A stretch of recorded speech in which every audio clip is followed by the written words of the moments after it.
It's time for Security Now. Steve Gibson is here. Of course, there's a lot of security news, including, yes, a supply chain attack. France's under 15 social media ban hits its constitution. That's not a bad thing. But this is what we call in the business a propeller hat episode. Steve is going to take a very deep dive into AI, how chatbots are made and unmade. This is a fascinating episode. Next on Security Now. Podcasts you love. From people you trust. This is TWiT. This is Security Now with Steve Gibson, episode 1092, recorded Tuesday, August 18th, 2026. Restraint, Abliteration. It's time for Security Now, the show we cover the latest in security, privacy, computing, science fiction, vitamin D, and anything else on this man's mind because he is a genius. Ladies and gentlemen, I give you Steve Gibson. Hi, Steve. So, thank you, Leo. What our listeners are going to find is that... So excited about this show, by the way. He gave me a preview, folks. Is that I did not get to the two topics that I wanted to. Oh, no. I only got to one because I started laying down the foundation for the topics, and there was just so much to say.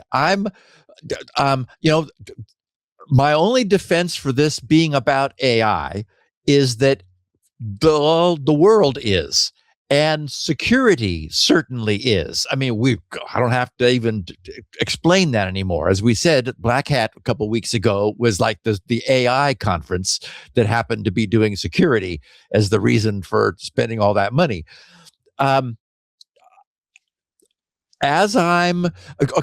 look back at the tutorials on the internet, how it works, and computing and how it works. And there I was able to share with our audience things that I had understood for quite a while. In the case of AI, I'm a layperson, neophyte, rank amateur, but I'm a curious researcher. And I've been reading research. So what I'm going to be doing I have no choice really, is because it excites me, is I'm beginning to develop a understanding at the level I want to. Remember, I program in assembler. So when I say I understand something, for me to be satisfied, I have to understand, well, is the carry bit set or not? But at the same time, to make it understandable. So I think most of, when I look at the things we're going to talk about, we're going to talk about how trusting an open source AI proxy might bite you. France's under 15 social media ban, a bit of AI prompting turned up a new serious bug in Zoom, and that the stock prices of AI-based network defenders has jumped up after that Black Hat conference. That's all we had time for, because the rest is me sharing a bunch of new understanding that I have that I think our listeners are going to appreciate. So, and actually not that much. I mean, I didn't skip any fantastic news. I looked for all the good things. We got a great picture of the week, and by 2 hours from now, everybody listening is going to understand, unless they already do, they might, but will understand what I now understand about the early first steps of how AI as we know it today happened. What were those things? And for example, Leo, you were first out of the gate saying it's nothing more than fancy autocorrect. Turns out that next token prediction is all it did in the beginning. That's what it was. This was, I said that in my defense a year and a half ago. I mean, that's my point. No, and that's my point. Then it was true. And also Matthew Green, we quoted him last week saying it's not fancy autocorrect. It's not just the next token, the next token, the next token. It's because of what happened between. And I understand now, and I'm going to explain how we got from next token prediction to you can have a dialogue, because those are different things. And it's a little freaky how I want to say how easy it was, but it also led me to have a conversation with Claude about its own nature. So anyway, I think a great podcast for our listeners. I titled this Restraint Abliteration, not obliteration, but abliteration, because that's actually the term of art which is used for some of what happens or can happen with open weight models. So we're going to, again, all I can say is 2 hours from now, you're going to be like, oh, I understand a lot more than I did. And you'll probably, at that point, you'll understand about as much as I have, but I'm not In stopping. other words, this is a brain dump. This is going to be Steve's brain dump. So he has some room to read more papers. That's correct. And I already know what the next one is. Oh, good. It's so exciting. Yeah. It's so fascinating. And actually, I'm really glad you're digging into it. I don't have a choice, Leo. This is the most important thing that has happened in my 71 years of life. Yeah. You could say, well, okay, computers, yes. I was programming them on a PDP-8 in high school. Internet, yes. We watched all that happen, but this is knowledge. I mean, right. I mean, yes, we needed to have computers. Well, then we needed it's to a have stair step. Communications. Yeah, yes. We had to have the internet for training. We had to have the computers, of course.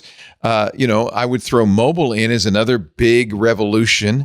The idea that you have the internet everywhere you go in your pocket. Yes. And a significant amount of computing. But, and of course, if it weren't for gamers, we wouldn't have these video cards that turns out are really good at AI as well. So it's all been, it's always the case. It's always been a stair step. And of course, this is for curious people, right? You don't have to understand how any of this works in order to use it. Any more than you do a computer. Right. Most people have no idea how a computer works. The internet is magic. AI is a worry because what's going to happen? So again, you can use it without understanding it. But here in our little corner of the world, we like to understand how these things work. So we're all going to understand how AI works. It's pretty amazing. I mean, and actually, there is a continuity. AI is, I'm sure when you were at the Stanford AI Lab sale in the 70s, 73, when John McCarthy, the creator of Common Lisp, was there. I mean, this is with his gray ponytail pulled back. Yeah, this is ancient history. But even then, the vision was what we would like to do with these computing devices is talk to them and interact with them in a natural way as we do with other people. Well, now you can. And it just blows me away that we have made sand think is mind-boggling. And as Jeffrey Hinton says, the way we did it is by applying huge amounts of electricity. He says, and it's really interesting, the talk I sent you, he says, human brain is designed for low power, analog, right? And so its design is designed specifically for the kinds of things we could have. But once we figured out how to do ones and zeros and keep it accurate, our brains are not accurate, but ones and zeros. And he says, if you apply enough power, the one stays a one and the zero stays a zero, right? It's all about applying really a vast amount of electricity to these things.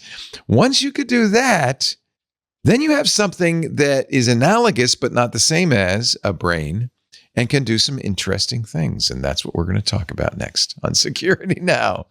Don't get obliterated. You might want to get obliterated, but wait until after the show. We're going to talk about that and more. But first, a word from our sponsor. And I have to say, now that I have this little lab here up in the studio, this AI lab, it's even more important to me that I have a Thinkst Canary, our sponsor for this part of Security Now, that we've been friends with, and they've been sponsors of our shows for a decade now. In fact, we were the first place they came when they first invented the Thinkst Canary. Thinkst Canary was invented by a team. I love these guys. Met them at RSAC, actually, for the first time. We've talked for years, but I finally got to meet them because they're in South Africa. But these guys were brilliant hackers. They were white hat, but they taught companies how to penetrate systems, how their systems might be penetrated. And one of the things they learned, as many hackers do, is the best way, the best defense against hacking, of course, a good perimeter, but you need a honeypot. You need a way of knowing if somebody has breached your perimeter and is wandering around in your network. And I bet most of you watching don't have a way of knowing. You could look at the logs, but a good hacker is not going to let you see anything. They erase their traces. We know that. That's why at the very beginning, people like Bill Cheswick and Cliff Stoll, who were able to see there's somebody in our system. Cliff Stoll found out because there was a fraction of a cent difference in a calculation. It was that tiny. But he said, wait a minute, something's wrong. These guys said, you know, what you really need is something on that network that a hacker can't resist. A little piece of candy, a little something that the hacker, if he's gotten in, will trigger and let you know he's there. That's a honeypot. Now, when Ches wrote the first honeypots, and he's even told us this, it was a hard thing to do. But thank goodness these guys at Thinkst have figured out how to make the perfect honeypot, the Thinkst Canary. It's so easy to use. It looks like a little USB device. I'd show you mine, but it's better believe it's on the network now, man, doing its job. Because if someone is inside your network and you've got these honeypots that could, by the way, be deployed in minutes, plus can create tripwires, little files that phone home to the Thinkst Canary and say, somebody's trying to open me. If somebody's accessing those lure files, or they're trying to brute force that, whatever it is, fake internal SSH server, or Linux box, or Windows box, or SharePoint server, it can impersonate anything. You're going to get your Thinkst Canary will immediately tell you, you got a problem. Because nobody should be accessing this. There's no false alerts, just the alerts that matter. And in the way you want them. Text message, of course, Slack, email, they support webhooks, they've got an API, they've syslog, whatever it is. Any way you want. All you have to do is choose a profile for your Thinkst Canary device. It's so easy, by the way. You might change it regularly. I do. I change mine all the time. Then register it with a hosted console for monitoring and notifications. And you just sit back and you relax. You wait. Attackers who've breached your network, malicious insiders, any other adversary that's in your network and shouldn't be, cannot help but make themselves known. They can't resist it. They're going to access that file or that Thinkst Canary, and you're going to get an alert. You got to go to canary.tools/twit. $7,500 a year. You get 5 Thinkst Canaries. Of course, you get your own hosted console. You get upgrades. You get support. You get maintenance. And I'll tell you what else you get. If you use the code TWIT in the How Did You Hear About Us box, you get 10% off the price. And not just for the first year, for life. Oh, and if you're at all concerned, like, do I need this thing? You can always return your Thinkst Canary. They've got a 2-month, 60-day money-back guarantee for a full refund.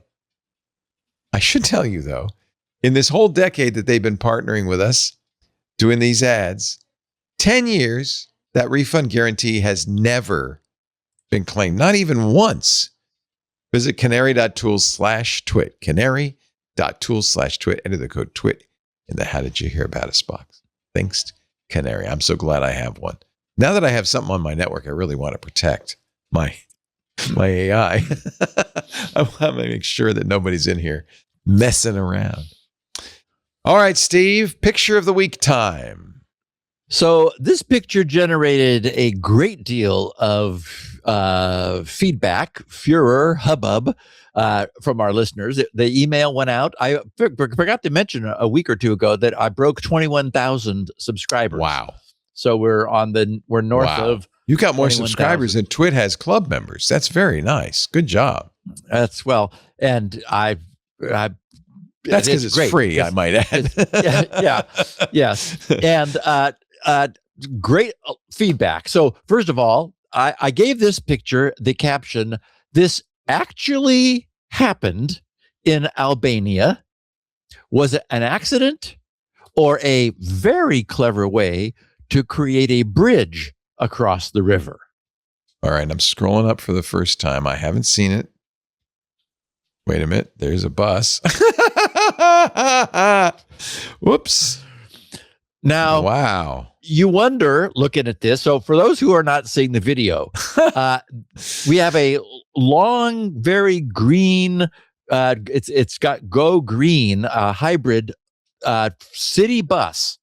I mean, it's long enough that it's got a door in the front, it's got doors halfway down its length, and then it's got rear doors. It's good it's not one of them articulated buses, though. I don't that think would be as well as a would bridge. Be a problem. Yes. Yeah. And somehow this darn bus is straddling the river. And but what I noticed about it first, well, after I got over the fact that it was there, was that it's so long and it's got doors in the front and rear, and the fact that you're able to walk the length of the bus, it's a bridge. It is a bridge now. So I think it's telling the middle doors are not open. Yes, unless you wanted to fish, then it would be good. You could, sit there and dangle your feet out and fish. Anyway, Leo, this actually happened. One of our listeners found I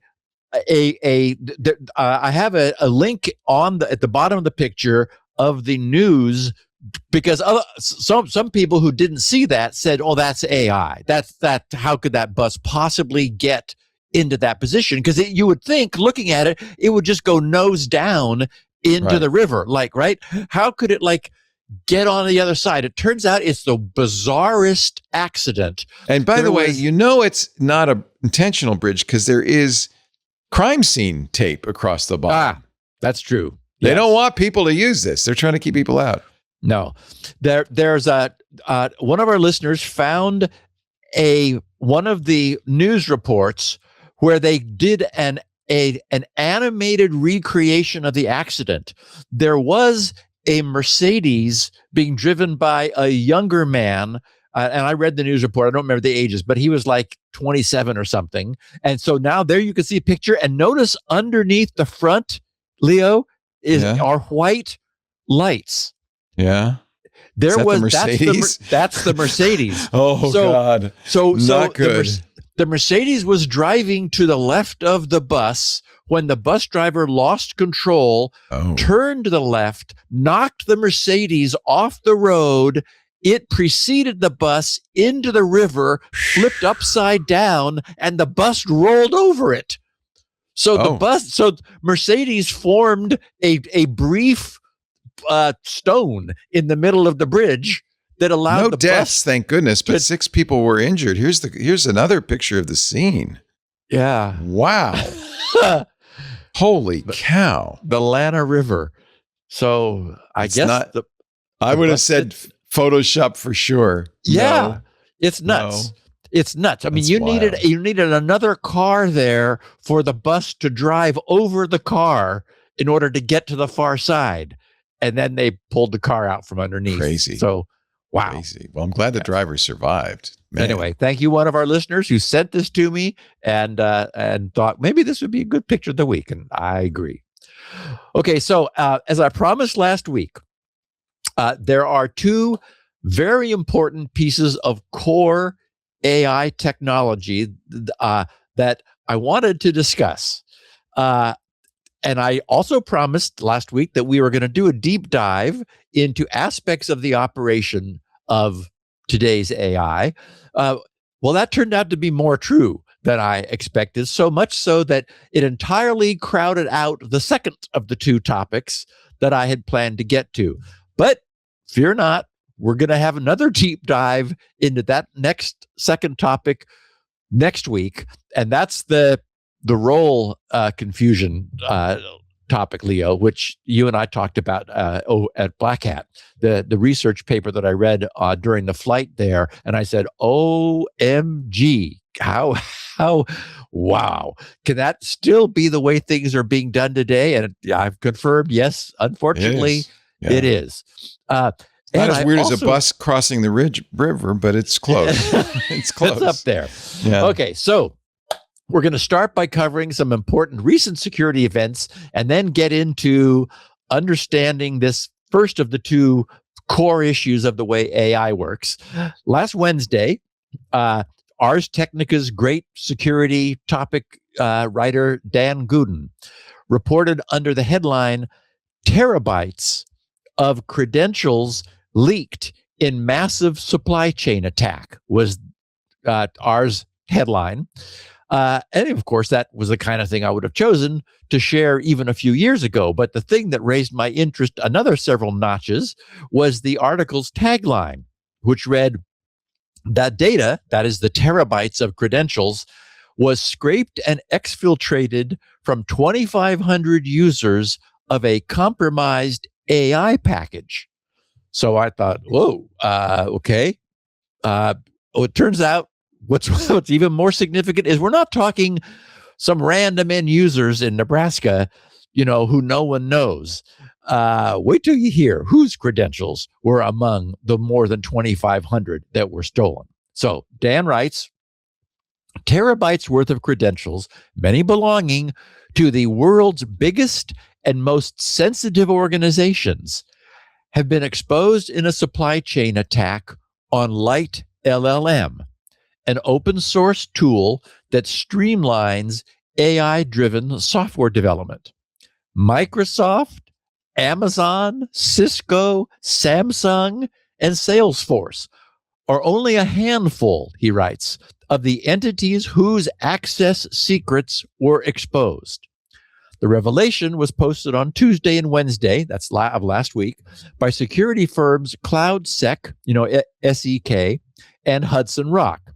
CloudSec said it found keys, repository tokens, SSH keys, Kubernetes secrets, package publishing credentials, environment variables, and AI provider keys that could allow attackers to gain access to more than 2,500 organizations.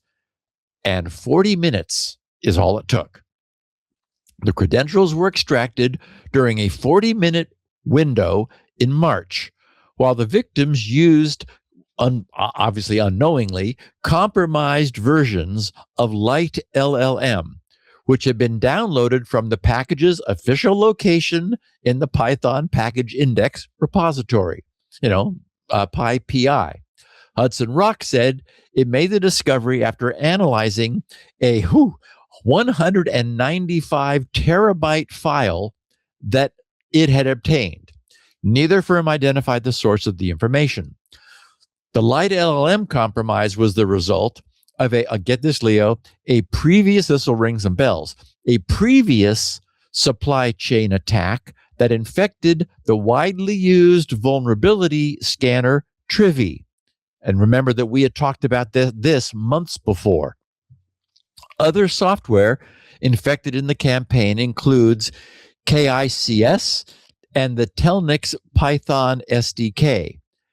Team PCP, which Dan describes as a ramshackle but extremely capable gang, largely made up of teenagers, took credit for the attack, and researchers have largely corroborated their claim. Independent security researcher Kevin Beaumont said, quote, "I've confirmed the data is legit. By the way, multiple victim orgs." He said it contains a significant volume of sensitive content at orgs.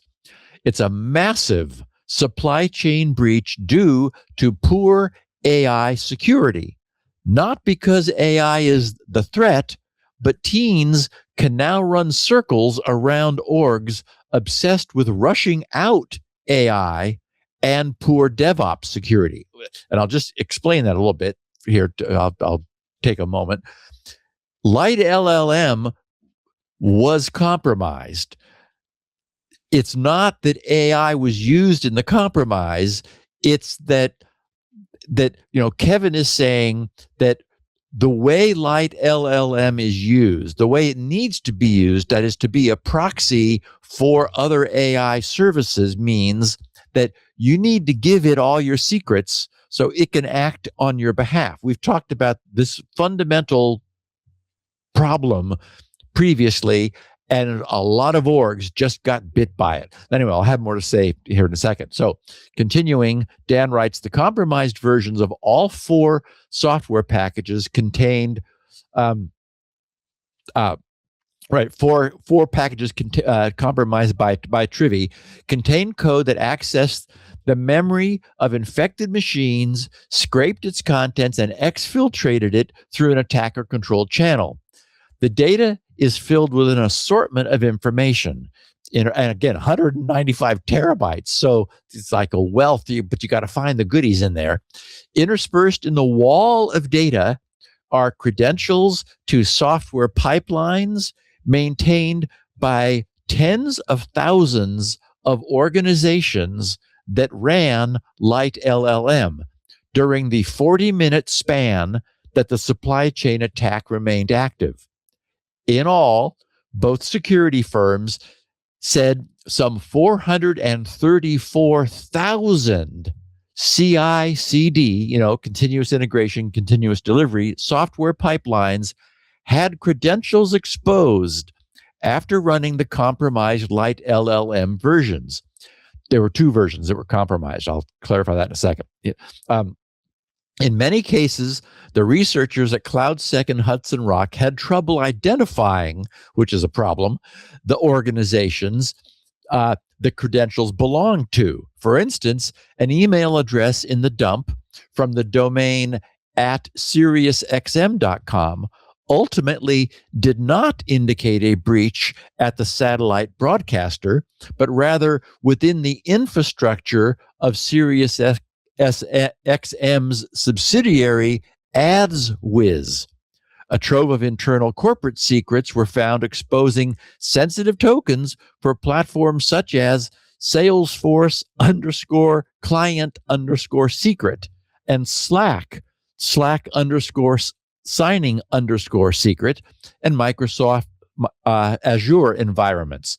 The researchers had high confidence that the following organizations did have their credentials exposed. Get this: NVIDIA, AWS, Samsung, Salesforce, Cisco, Hoffman LaRoche, ServiceNow, Siemens, S&P Global, Airbus US Space and Defense, John Deere, Regeneron Pharmaceuticals, London Stock Exchange Group, Thomson Reuters, FedEx, MediaTek Inc., Volkswagen AG, Deloitte, the Kroger Company, Siemens Energy, Thales Group, X Corp, as in Twitter, Zscaler, Epic Games, Orange.sa, HP Inc., Philips, Vodafone Group, Carl Zeiss, Deutsche Bahn, NGINX, BT Group, and Roku. I mean, wow. Hudson Rock said, many CI/CD pipelines are configured generically.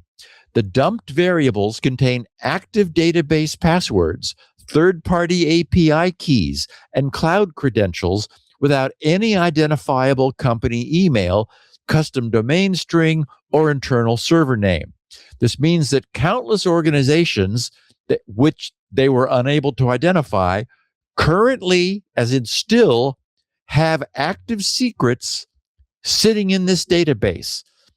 They are completely unaware of their exposure. The research firms, I should note, immediately identified all the companies that they could among those I just read, but lots of other companies, there are 434,000, was it, different CI/CD pipelines. All their secrets are out there, and they haven't been notified because it's not clear who they are. So maybe that's safety. The bad guys probably can't tell either, but it certainly gives you some starting credentials to use for some password guessing. Finally, under the heading, Welcome to the New World of Supply Chain Attacks, Dan adds, both firms, those 2 security firms, are urging all organizations that use the compromised versions of Light LLM, particularly those listed in the high confidence section of the list, the organizations that are known, to thoroughly rotate all credentials in their pipelines. Hudson Rock instructed any organization that uses any AI proxy infrastructure, third-party CI/CD, vulnerability scanners, or downstream AI packages to immediately audit their environment for versions 1.82.7 and 1.82.8 of Lite LLM, which were the two compromised versions of the software. The firm advised those affected to perform, quote, aggressive credential revocation, unquote, assume any secret accessible to the Lite LLM environment is compromised, invalidate and rotate all cloud keys, Kubernetes service account tokens, the GitLab, GitHub PATs, and audit logging and egress filtering. As a cautionary tale, CloudSec said that Trivy developers rotated but failed to fully revoke an automation token over a 20-day window. That lapse gave the attackers a nearly 3-week period in which to force push malicious code to third-party builds that use the vulnerability scanner. As Beaumont observed, organizations rush to integrate AI into their software delivery systems has also greatly contributed to the scale of the damage, meaning just, as we've seen. And Leo, remember when you were, immediately thought, hey, this, I can't remember the name of it. It was the package that came out at the beginning of the year that was the code writing, Claw. Claude? What? No, Claw. OpenClaw. Oh, Clawbot. Yeah. OpenClaw. Yeah. So OpenClaw happened. You were excited about it, but you pulled back use it. at the last minute. And it turned out that was there was just, you had to tell it too much in order to allow it to do what you wanted to do. But if you wanted it to do anything, you gave it your email, you gave it money, you gave it a phone number. Exactly. A little dangerous. So then in a final update to his initial reporting of this massive mess, Dan added, there are already signs that some of the affected organizations are not taking the disclosure with the seriousness warranted. After this post went live, he writes, Kevin Beaumont reported, quote, these creds date from about March. One of the orgs impacted told me, he writes, they'd rotated them all and it's a nothing burger. He said, so I looked at their responsible disclosure policy. It allows trying creds. So I tried them all. Almost every one of them worked. Ugh. He said, I submitted a report, one of the biggest U.S. telcos. Aye. So if someone said, oh yeah, we don't worry about it. We rotated our credentials, nothing to see here. So they probably made new ones, but didn't delete the old ones is what they did. Jeez. So ultimately, the new revelations concerning the Lite LLM supply chain attack underscore, is writing Dan, the growing threat of such campaigns and hence the importance of maintaining vigilance around the use of open source software that, when infected, can spread rapidly across the internet. Alon Gall, co-founder and chief technology officer of Hudson Rock, wrote in an email, quote, the key takeaway is how supply chains have evolved to make a single upstream breach affect thousands of companies simultaneously. A window of roughly 40 minutes in which the Lite LLM dependency was hacked led to over 430,000 instances in which millions of secrets were harvested. This magnitude pushes us into a completely new world regarding the type of response required from the cybersecurity industry. And Lord knows, we've been unimpressed typically by the kind of responses that we've seen historically. So just to be clear, that the cautionary takeaway from this is not a case, as I said before, of AI going rogue or any kind of AI misuse. I followed Dan's reference links back to one of Hudson Rock's reports, whose much more technical write-up of the breach makes what happened actually further clear. Their headline, Hudson Rock's headline, was largest AI supply chain breach of 2026, light LLM hack impacts thousands of global enterprises. And Hudson Rock explains quickly, the cybersecurity landscape is currently reeling from one of the most sophisticated multi-ecosystem supply chain campaigns publicly documented to date. Orchestrated by a threat actor group known as Team PCP.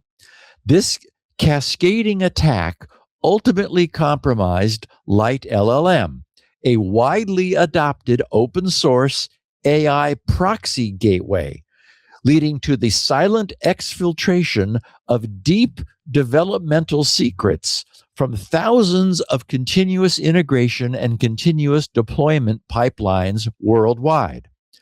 Excellent forensic research published by Sync, that's SNYK, Trend Micro, and Psycode, has thoroughly detailed the mechanics of this breach. The attack did not begin with Light LLM. Instead, Team PCP first compromised the GitHub Actions pipeline for Trivy, a highly popular open source vulnerability scanner. Because the developers of Light LLM utilized Trivy in their own CI/CD pipeline, the poisoned security scanner was granted legitimate read access to their runner environment. This allowed the attackers to silently exfiltrate Light LLM's PyPI publishing tokens. Armed with these credentials, Team PCP was able to publish malicious versions of the Light LLM package, versions 1.82.7 and 1.82.8. The payload delivery was exceptionally stealthy by utilizing a .pth Python startup hook. The malicious code was executed the moment the Python interpreter initialized, regardless of whether the Light LLM library was explicitly imported. The three-stage payload immediately began harvesting environment variables, local configuration files like .kub/config and .aws/credentials, attempted lateral movement across Kubernetes clusters, and installed a persistent systemd backdoor. While the security community has deeply analyzed the malware's behavior, Hudson Rock has independently obtained the actual fallout, the raw exfiltrated data. That's that 182 terabyte of data. I mean, talk about a huge amount of data in 40 minutes. Because there were that many instances of those two versions of the malicious Light LLM that were updated from Python PI and installed and started, and all the credentials poured through it, and they sent them all off to some malware mothership somewhere. So they said this provides an unfiltered look into the massive scale of the compromise through the actual raw files. Our researchers have obtained and analyzed a staggering 153 gigabyte raw archive, and these files will compress way down.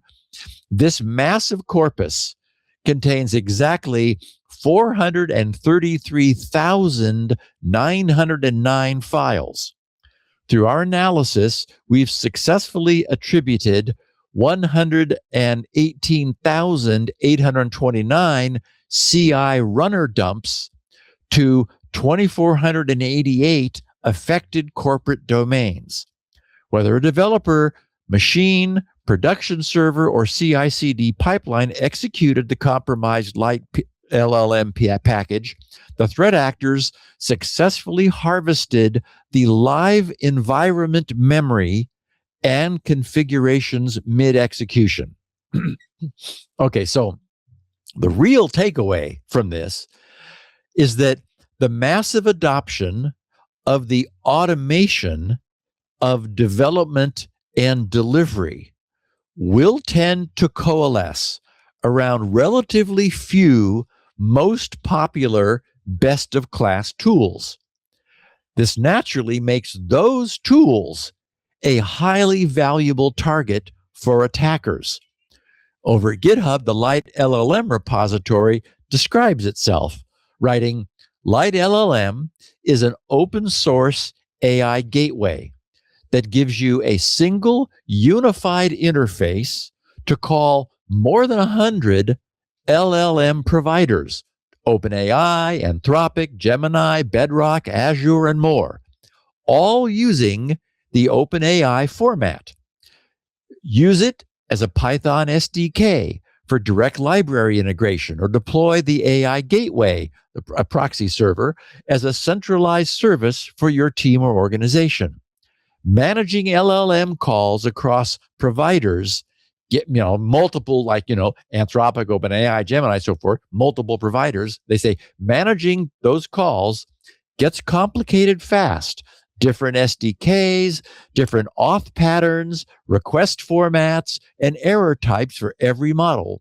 Lite LLM removes that friction with a unified API, one interface for more than 100 LLMs, no provider-specific SDK juggling, drop-in OpenAI compatibility, swap providers without rewriting your code, production-ready gateway, virtual keys, spend tracking, guardrails, load balancing, and an admin dashboard out of the box. 8 milliseconds P95 latency at 1K RPS, requests per second in benchmarks. So, wow, right? Sounds great. The only glitch here is that it must be totally trustworthy. In order for Lite LLM to be able to proxy for its users all of those differing LLM backends, it must necessarily have every user's authentication credentials for every one of those different LLM backends. Just like, Leo, you were saying, OpenClaw, had to be able to log in as you, had to be able to access your bank records, had to be able to make payments on your behalf, blah, blah, blah, blah, blah. I mean, when we get into proxies and agents, trust has to be there because, they're acting on our behalf. So what happened here is that the Lite LLM developers were users of the Trivy vulnerability scanner. And as we know, because we talked about this back in March, when this happened, Trivy was compromised. This allowed attackers to compromise any project that was using Trivy as its scanner. And thus, in turn, those two versions of Lite LLM were compromised, giving attackers complete visibility into the credentials and domains of those 2,488 corporate users of Lite LLM during just that 40-minute window. And, I always like to try to suggest solutions to the problems we encounter here, but I got nothing, because this is like a fundamental problem with the way we're doing things now. We're now in a mode where everyone feels that they need to always be running the latest and greatest release of everything, right? It was because of the updates to those two bad Lite LLM packages in the repository that this happened, because there was a new version. Oh, got to have that. So, we've done this to ourselves, but I preach updating relentlessly, right? The entire security community is constantly pressing everyone to get better about updating their software. Stay current. Be sure you're receiving announcements of important updates, blah, blah, blah. You hear it here all the time. But in this instance, doing that is precisely what bit the users of those two specific versions of Lite LLM. if they had not updated to those, if they'd remained on a previous release, they would have never run one of those two malicious versions. But of course, not updating doesn't work as a strategy either. No. But I pin stuff trying to avoid this. After this LLM debacle, people said, I was caught within a day, I think, or a couple of days. They said, if you just make sure you don't install anything that's less than 3 days old, you'll be all right. I made it 14 days because I figured, you're still not going to catch everything, but if it's a popular package, 2 weeks should be enough. So I'm very careful. The other thing I do, though, is I store all those tokens and secrets in Bitwarden Secret Manager. So they're not, it's like my passwords, right? They're in a locked vault. And we did just talk about this a couple of weeks ago where we're beginning to see a new category of security software, which is a means of allowing AI to access your credentials without it ever having them. Right. That is so it says to Bitwarden, I need you to log in for me. In effect, yeah. Well, it gets a one-time token, it's still going to see. The problem is, so you're using that OpenAI endpoint, which is connecting to somebody who's serving that AI. They want that token, so the token has to float around somewhere in memory. You don't want to write it to the hard drive, but it has to. Light LLM would still have to be able to see it and send it. So I'm not sure a secrets manager would have protected me in that case. You try to do what you can. So the flip side, of course, of your 2-week window, which is good, is that if there was a critical vulnerability that actually was authentically patched, then you wouldn't be getting it for 2 weeks. So who knows what might be malicious and what isn't. We're in a bad place right now. The only winning strategy, or at least the best strategy that's available for the moment, is just to use the tools, but carefully monitor the news for the tools you're using. Stay current. Yes. But, because mistakes are going to happen, the instant you learn of a breach that affects you, invalidate and recreate, in other words, rotate all possibly affected credentials. We've seen many instances where that was not done. Remember that part of what made LastPass's troubles even greater was that even after they learned that they'd been breached, they failed to fully cancel all previous authentication credentials.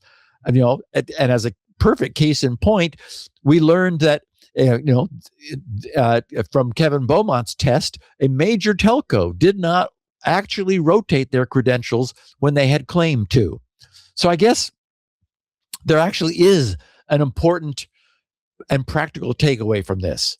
It's like a real action item. Know. Go ahead. We know that things that are easily done tend to be done. And things that are a confusing pain in the butt too often fall into the, I'll get back to that later. What we see is that the speed of modern attackers means that later stands a very good chance of being too late. So here's my takeaway point from this. I think it's really crucial. If there's really no practical means of preventing inadvertent exposure to credential leaking malware, and there may not be today, then rotating all of the credentials that any malware might have obtained the moment a credential compromising attack is known is important. Of course. Moreover, periodically rotating credentials preemptively on the better safe than sorry principle can be useful when the threat environment warrants it. But this is, by the way, this is contrary to the advice we've been giving about passwords, rotating passwords, but it is what you should do, which is rotate. Yes. So when I make keys now, I give them an expiration date of a month or 2 months or 3 months, and I know I'm going to have to rotate them because I don't get to keep using them. Right. So What I believe this means is that whole organization-wide credential rotation needs to be both possible and easy. Right. If it's not easy, it won't happen, or it will be put off. So my best advice would be, if you're looking for a nice, self-contained, easy to describe project for an AI agent to tackle, a great investment would be to employ some AI to implement a comprehensive credential rotation facility for your organization. Yeah. Make it automatic. Make it a single command that handles everything. Make it easy, even fun to use, and use it to maintain the credentials for both current and new services as they're being brought on board, as services are added and removed, and require its use for instantiating any new credential into use so that it cannot fall out of sync. Or again, if that happened, it wouldn't be trusted and used. So I would say automating credential rotation would be a cool. It's easy to describe to an AI. It's self-contained. You can see if it's working or not. The failure doesn't kill you. It just, you got to fix it. But I think it would be then incredibly useful if when Thinks Canary finds that some guy is in your network, the first thing you want to do is don't panic. As the Hitchhiker's Guide to the Galaxy tells us, rotate those credentials, and make it easy, make it fun. There is a way to do this a little safer, and I think if I were a big or any business, I probably would be doing this. When we were at RSEC, I met a few of these guys. They're an intermediary, a credential capability layer. So they're a third party. They hold the credentials. You don't ever have the credentials on your machine. You have a credential to them. And when you want to connect to an AI, you connect through them. So they have your credentials and they do it. And you only get a one-time token. The problem, and the reason I didn't want to do that, A, you pay for it, but B, they have your credentials, and it has to be somebody you trust because they're going to have your credentials. Right. It has, at some point, these credentials have to be exchanged. It's just like a password. I guess you could use hashing, couldn't you? Maybe that would be the solution. A couple of weeks ago, we talked about 1Password saying that they were introducing exactly this service. So. Right. Keeping it local. And of course, the problem is that we're talking all credentials. So like that online service would be handling your credentials as a proxy for AI. But what about SSH servers? What about web, all the other things that, so all those what secrets. You want is one thing that is just able to wipe the secrets out of your organization and replace them. Yeah, that's the 1Password credential broker. That might really be the right way to do that. Yeah, we're going to have something like that. Yeah. Well, you know what we're going to have right now, Leo? A break in the action. You're watching Security Now. Steve Gibson, the man of the hour. Every Tuesday, it's Security Now Day here at the TWiT Podcast Network. We're glad you're here with us. Our show today brought to you by Delete Me. This is a topic we talk about a lot as well, privacy, right? If you're a business owner, we often talk about Delete Me as something for individuals, but this is even more important, I think, for a business owner. And I speak as a business owner because, as a business owner, you're in the public eye. That's part of the job. The bad news, the uncomfortable truth is that when you promote your business, it's also exposing your business. You and your team now are visible. And who are you visible to? Not just customers, not just clients, bad guys.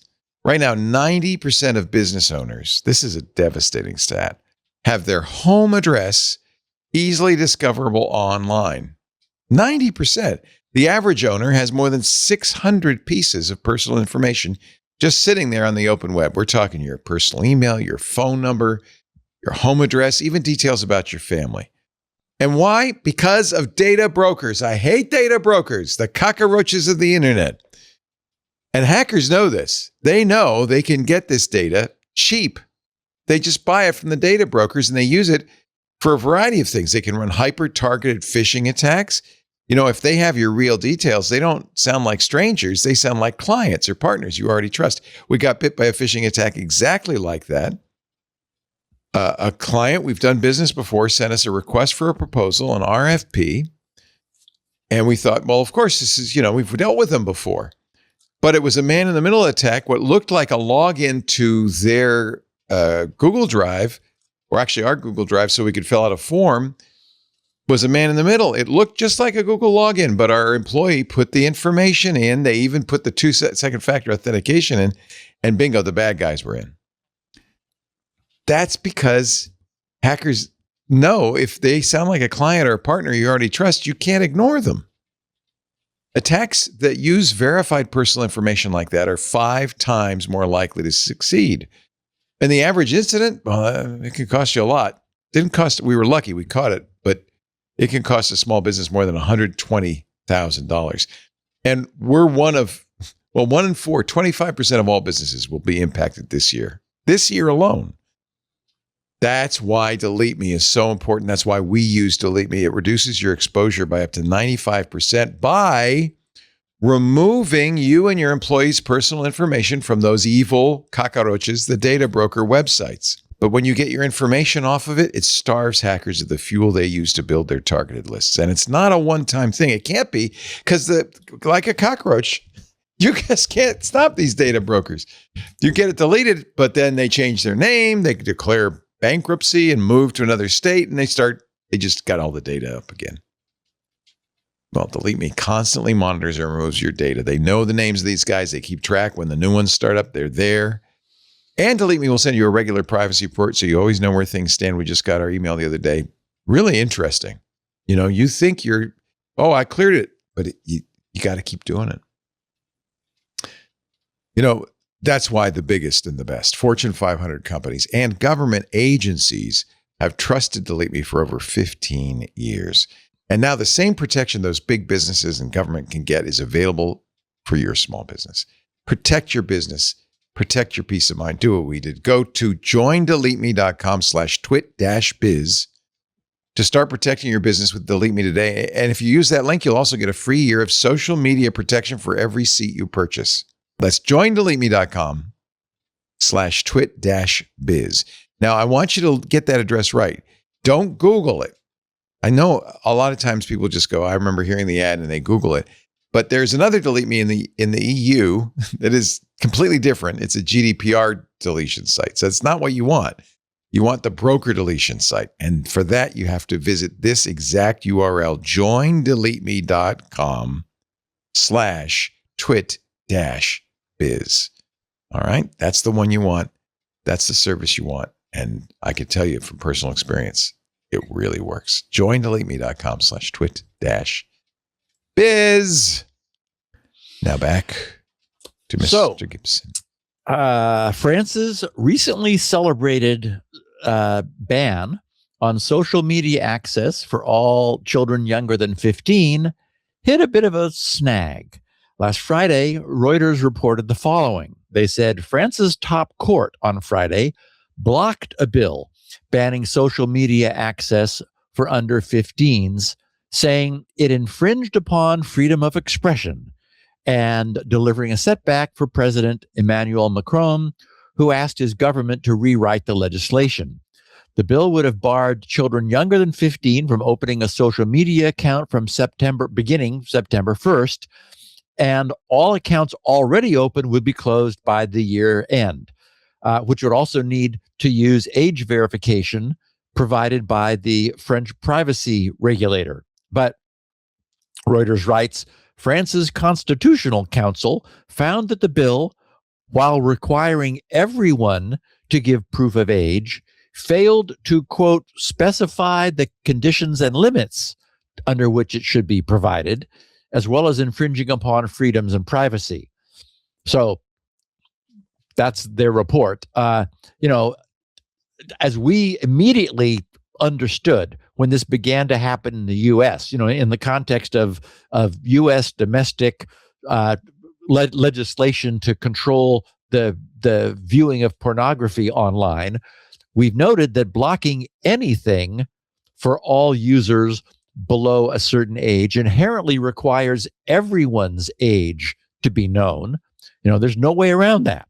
So France now needs to tackle the thorny problem of that inescapable infringement upon the internet's illusion of total freedom and privacy. It is an illusion to some degree, because we know how the internet's technology works. Like from the beginning, there's never been a greater infringement upon privacy than the abuse of third-party browser cookies to track people, but that went largely unseen, so nobody really worried about it. The problem with age assertion is that because it's explicit and it cannot be hidden in the same way that cookies were, everyone's getting outraged. The truth is that if we want our governments to restrict children's access to internet content, then everyone's age must be known by someone somewhere, either by every source of the proscribed content or by every means of accessing that content. So anyway, Reuters continues quoting the Constitutional Council's statement, writing, quote, "The council holds that the contested provisions, on the one hand, disproportionately infringe upon the freedom of expression and communication, and on the other, fail to provide the legal safeguards necessary to ensure the right to respect for private life. French lawmakers," they wrote, "had approved the bill in July," which is when we first talked about it last month or month before last, becoming the first in Europe to follow Australia, whose world first ban barred access to platforms including Facebook, Snapchat, TikTok, and YouTube for under 16s in December. Lawmakers there are considering stricter penalties after data showed mixed success. Countries around the globe, including China, the UAE, and Turkey, have either instituted measures intended to curtail or bar access to social media for young people, or have said they're planning them. The European Union has said it was planning to seek stronger protections for children from harmful social media features. Social media companies generally oppose blanket bans, saying they have measures already in place to protect younger users, including age restrictions, though they have also said they would comply with government bans. Google, Meta, Snap, and TikTok did not reply to Reuters' response or requests for comment. Macron, who in April urged teenagers to turn off their devices and read, that went over really well, in order to become better citizens, has ordered Prime Minister Sébastien Lecornu to rework the draft legislation to make the Constitutional Council's concerns, to take them into account.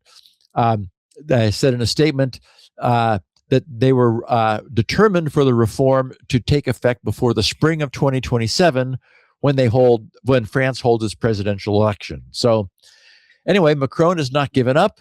The draft legislation is being hastily reworked to address the council's concerns, since Macron still hopes to have this reform in effect as soon as possible. And he was also going to add smartphone restriction to the legislation that would take effect for high school, in addition to the lower schools. So anyway, we'll see what's going on and what happens, Leo. Wow. Yeah. Zut alors. So last Tuesday, Wired reported on the unnerving discovery of a serious vulnerability in the Zoom teleconferencing system. And of course, now that's like recent, right? Remember, we'll all remember when Zoom really became a big deal at the beginning of COVID, because, it saw its adoption soar as teleconferencing became super important. It was the only way to continue doing business if you were stuck at home. And boy, Zoom had a bunch of early problems. they weren't all resolved, as it turns out. Wired's headline reads, "A Zoom screen sharing bug let anyone take over other devices on a call." And their brief teaser is what makes this so interesting. They said researchers say it took fewer than 20 prompts for a public AI tool to find a flaw, which has now been fixed, allowing anyone on a Zoom call to hijack other participants' devices. And what wasn't clear from the reporting, and I didn't dig deep into it, was, wait a minute, a public AI tool was used to do some sort of clear cybersecurity work without hitting guardrails? Probably a Chinese model.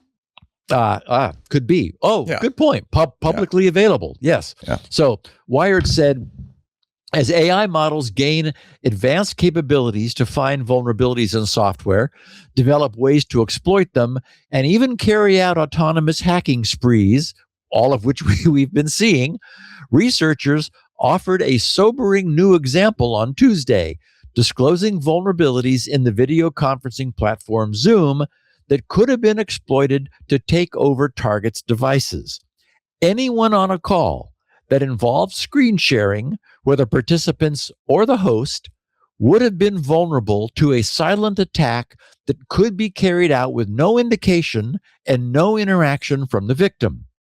Researchers from the digital defense firm A Security, just the numeral A Security, say, or the letter A Security, say the bug was discovered in early June using publicly available AI models, and that it took fewer than 20 prompts to uncover the vulnerabilities and create a working attack. Zoom issued a security advisory on Tuesday, including details about about the fixes the company has already begun rolling out to address the flaws, which affected devices running across all operating systems that Zoom supports: Windows, Mac, Linux, iOS, and Android. A security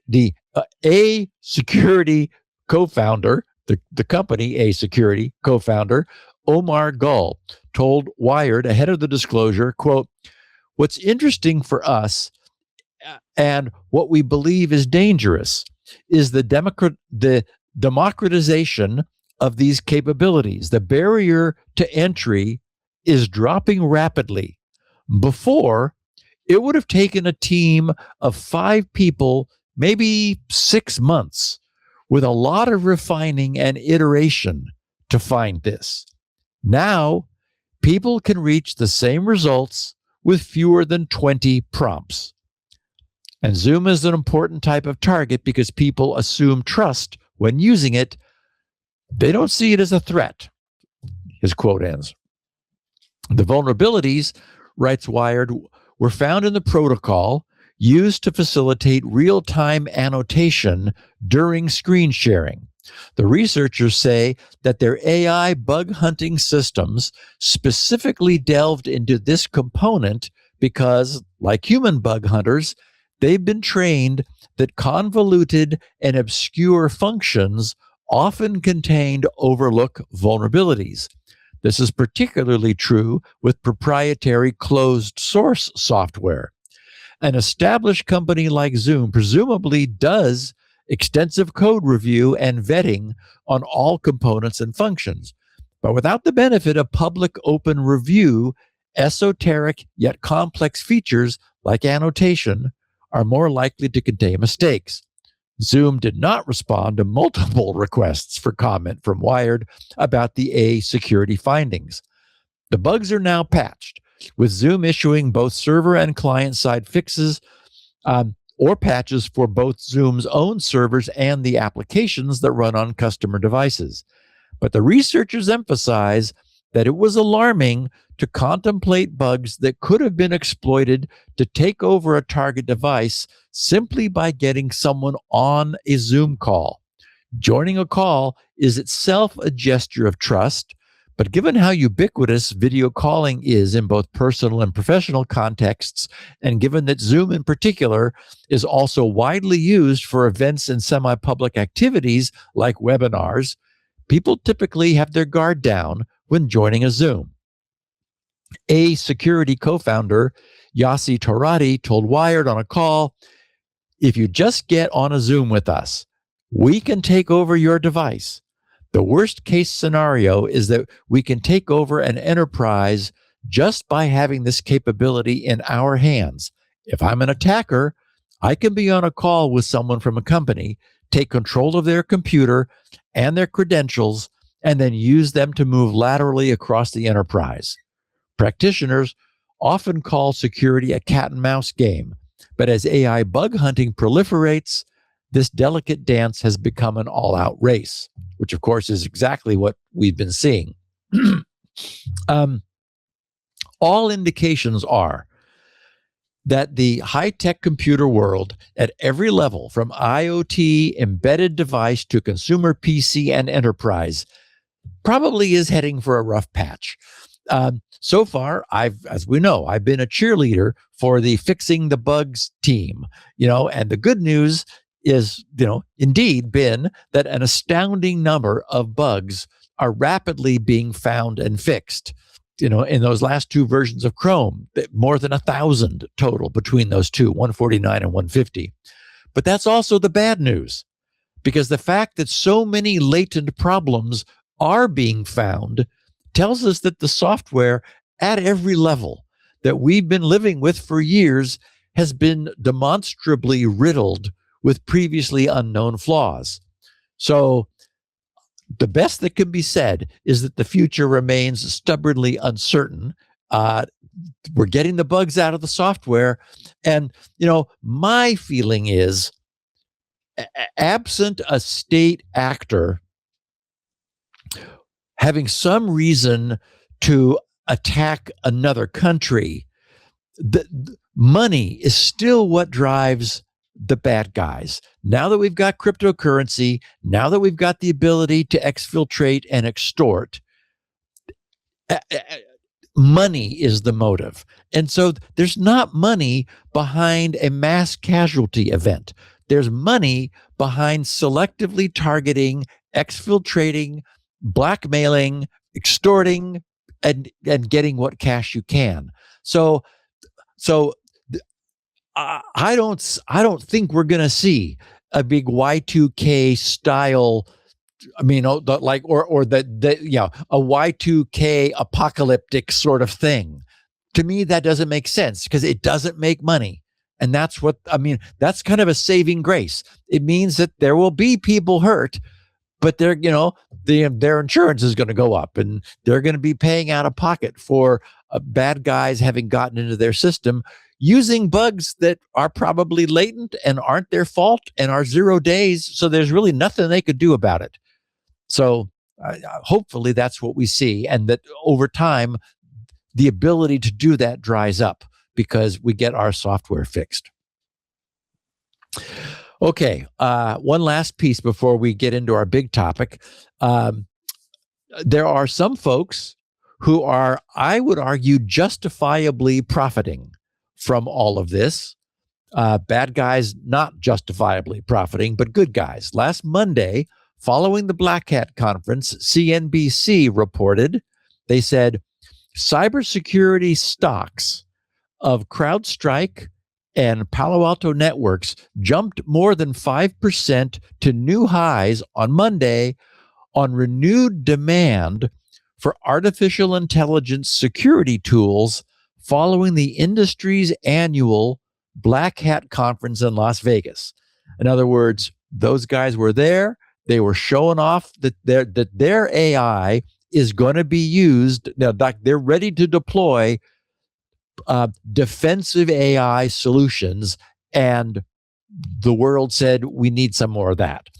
Analysts at BTIG, which is a large financial services firm, wrote to their clients in an internal, firm letter, quote, "The single most consistent theme across our conversations, partners, vendors, and customers alike, was that AI agents have fundamentally changed the threat landscape.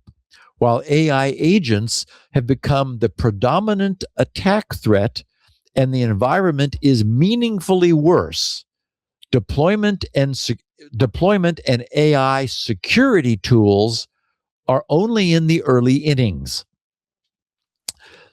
CNBC said businesses are turning to cybersecurity companies for new agentic tools to fend off adversaries in a hyper-accelerated threat landscape fueled by new cyber models. Executives and potential customers gathered in Las Vegas last week in search of answers and ways to secure systems from rogue AI agents. BTIG wrote, quote, "We think AI is creating a new modernization cycle in the endpoint security space, which directly benefits CrowdStrike's core business." Analysts at Cantor said, quote, "AI has moved from being a cybersecurity feature to a key pillar of both the attack surface and the defender infrastructure." So I remember the first time we touched on this. I think it was one of our listeners who was commenting that his company was already using some AI based systems. I think he was on AWS cloud, and he was using a third party's AI based systems. And this was a couple of weeks ago, and I was like, wow, this is happening already. I mean, we've got AI on the, being deployed for defensive purposes, which is wonderful. And Leo, we're going to now dig into what I have learned recently about AI and can share. But first, I think we need to share a fine sponsor, perhaps? I think that'd be perfect. I think I can do that. Our show today, I'm excited about all of this. Yeah, have a beverage. Looks like Tang. Are you drinking Tang? Oh, that's right. Dilute orange juice. Yes. Exactly. Yes. Do you add vitamin C to your diluted orange juice? No. Okay. No, I'm just curious. I take 15 grams of C a day, so you way get plenty. I know. Yeah. I know. 15 grams. Yep. Holy 3 divided doses of 5 grams each. That's half an ounce. You're crazy. You're a madman. Are you sure? At least you, I don't know. Whatever that means. I don't know what vitamin C is doing for you. You don't get any sore throats, I guess. My liver would like to be generating about 20 grams a day, and it can't because it's got the human genome has a little glitch. So right. We've talked about that. Yeah. Damn genome. Our show today brought to you by Doppel. AI has made social engineering attacks. Oh man, more convincing than ever. From phishing emails to fake websites and impersonation attempts, it's becoming increasingly difficult to tell what's real from what's designed to deceive. That's why organizations need more than a collection of point solutions. They need a unified approach to stopping attacks before they reach their people. Doppel does it. Doppel is an AI-native social engineering defense platform. Doppel strengthens human risk management by training employees to recognize deception.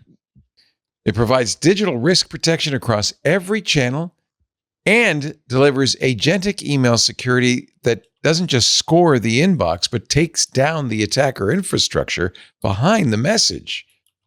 Doppel protects against the entire social engineering attack chain with one comprehensive platform. You get digital risk protection, which detects threats across multiple channels, links alerts into a real-time threat graph, and uses AI-driven infrastructure disruption, I love this, to stop attacks at the source. These insights also power phishing simulations and security awareness training. This thing is a cannon, helping strengthen employees' defenses through next-generation training and testing. Email security inspects every message, traces it back to the attacker infrastructure behind it, and helps take that infrastructure down so that campaign can't target your organization or any other organization ever again. Doppel also offers best-in-class integrations and partnerships, making it easy to work alongside your existing security stack. So what you've got works with Doppel. Join hundreds of companies already using Doppel to protect their brand and people from social engineering attacks, the worst kind of attacks out there. Doppel, outpacing what's next in social engineering. Learn more at doppel.com. That's Doppel, doppel.com. We thank them so much for supporting Security Now. That's an intriguing product. I could get these guys on the show. Fascinating. But now back to Steve. So, Security Now. Okay. As I promised last week, there are two important and fascinating pieces of core AI technology I want to spend time on today. I got to one of them. The first is a solution to what's been dubbed the dual use problem. That's the fancy name given to the fact that most knowledge can be used in ways that we both want and don't want. And of course, that's no surprise, right? Since that's always been true of knowledge. So what is it about AI that changes this? Anyone who's spent any time with any of the recent state-of-the-art AI chatbots will have come to appreciate that what we already have today is, at the very least, an over-obliging conversational partner that can barely restrain itself from being oh so very helpful. And that tail-wagging puppy happens to also have access to the world's stored knowledge. So it's not that it was impossible before AI to obtain that knowledge the old-fashioned way, by researching, reading, learning, and understanding. No, the difference is that friction matters. And AI chatbots have hugely facilitated the access to that same knowledge by nearly eliminating all of the work that was previously required to gain such knowledge. And that's incredibly valuable. That's what underlies all of this frenzied hyperscaler data center build-out. Investors believe, with good reason, that offering knowledge at our fingertips by phrasing a question is something most of the world will pay for. The fact that AI chatbots now have just shy of 1 billion users strongly suggests that these investors are not wrong. I, for myself, I'm completely spoiled. Even though I've never turned any agent yet loose on anything, Claude is my go-to for quick answers. It's an accelerator for me. And don't let anybody know, but at this point, I would probably pay pretty much anything for it. Yeah, because I know. Useful. I know how you feel. I know how you feel. Yeah. I have paid anything for it.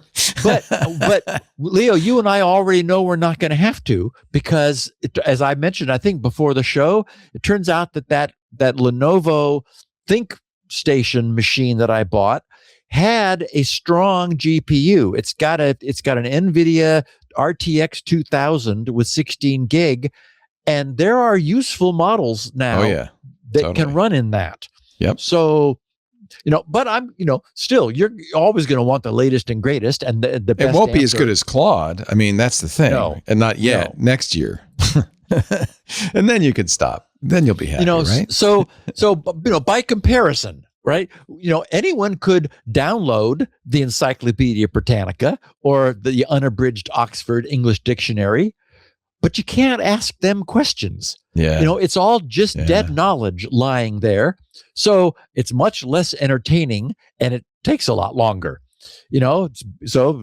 Back to, and using them as back to old school researching, reading, learning, and understanding. And of course, look behind me. Anybody who has seen a video of this podcast is aware that there's a solid wall of textbooks. And as it happens, up there, just out of camera, is an unabridged Oxford English Dictionary, 27 volumes. Yep. I cannot recall the last time I opened any of those books back there. You're right. AI neural networks are our new store of knowledge. Incredible as it may seem, and it would have seemed like science fiction just a few years ago, the collection of just an array of scalar variables which specify the scaling weights of the inputs to a vast neural network creates a representation of the expression of all of the knowledge that has been trained into that model. And I said that exactly the way I wanted to. Creates a representation of the expression of all of the knowledge that's been trained into that model. I think it's important to frame it that way. What we're feeding into the neural network while it's being trained is the expression of the knowledge, largely gleaned from the internet, as well as from reference texts, which AI companies have been quietly purchasing and ingesting to create an overall training corpus. The end result of this, and this is still mind-boggling to me, is purely and simply a next most likely token prediction engine. Leo, you're very, as I've said, your very early initial observation was that what we were calling AI, and this is a couple of years ago, was little more than fancy spell check. I called it spicy autocorrect. Yes. And then, as our listeners will remember, last week, I quoted a nearly stunned Matthew Green, specifically saying that it's not just fancy spell check, but its essence has not changed. You were not wrong, Leo, then, and Matthew is also not wrong today. So how do we explain this apparent disparity? It's that over the past couple of years, what was initially a simple next word predicting spell check has become really, really, really, really fancy spell check. Deep underneath even today's astonishingly, apparently intelligent reasoning systems, down at their core, is still just a neural network that only does exactly one thing. Given a long, and in many cases astonishingly long, token sequence, it predicts the most likely next token. And the fact that we get what we now get from that, well, that's what's still mind-boggling to me. I'm going to spend a bit more time on this because a deeper understanding of the truth of what's actually going on with today's AI, I think will help everyone to appreciate next week's, the second of the two research papers I plan to share, which is, I don't know how to sum it up quickly. So stay tuned. So your original, Leo, it's just spell check autocomplete summation that has its roots in AI circa 2020.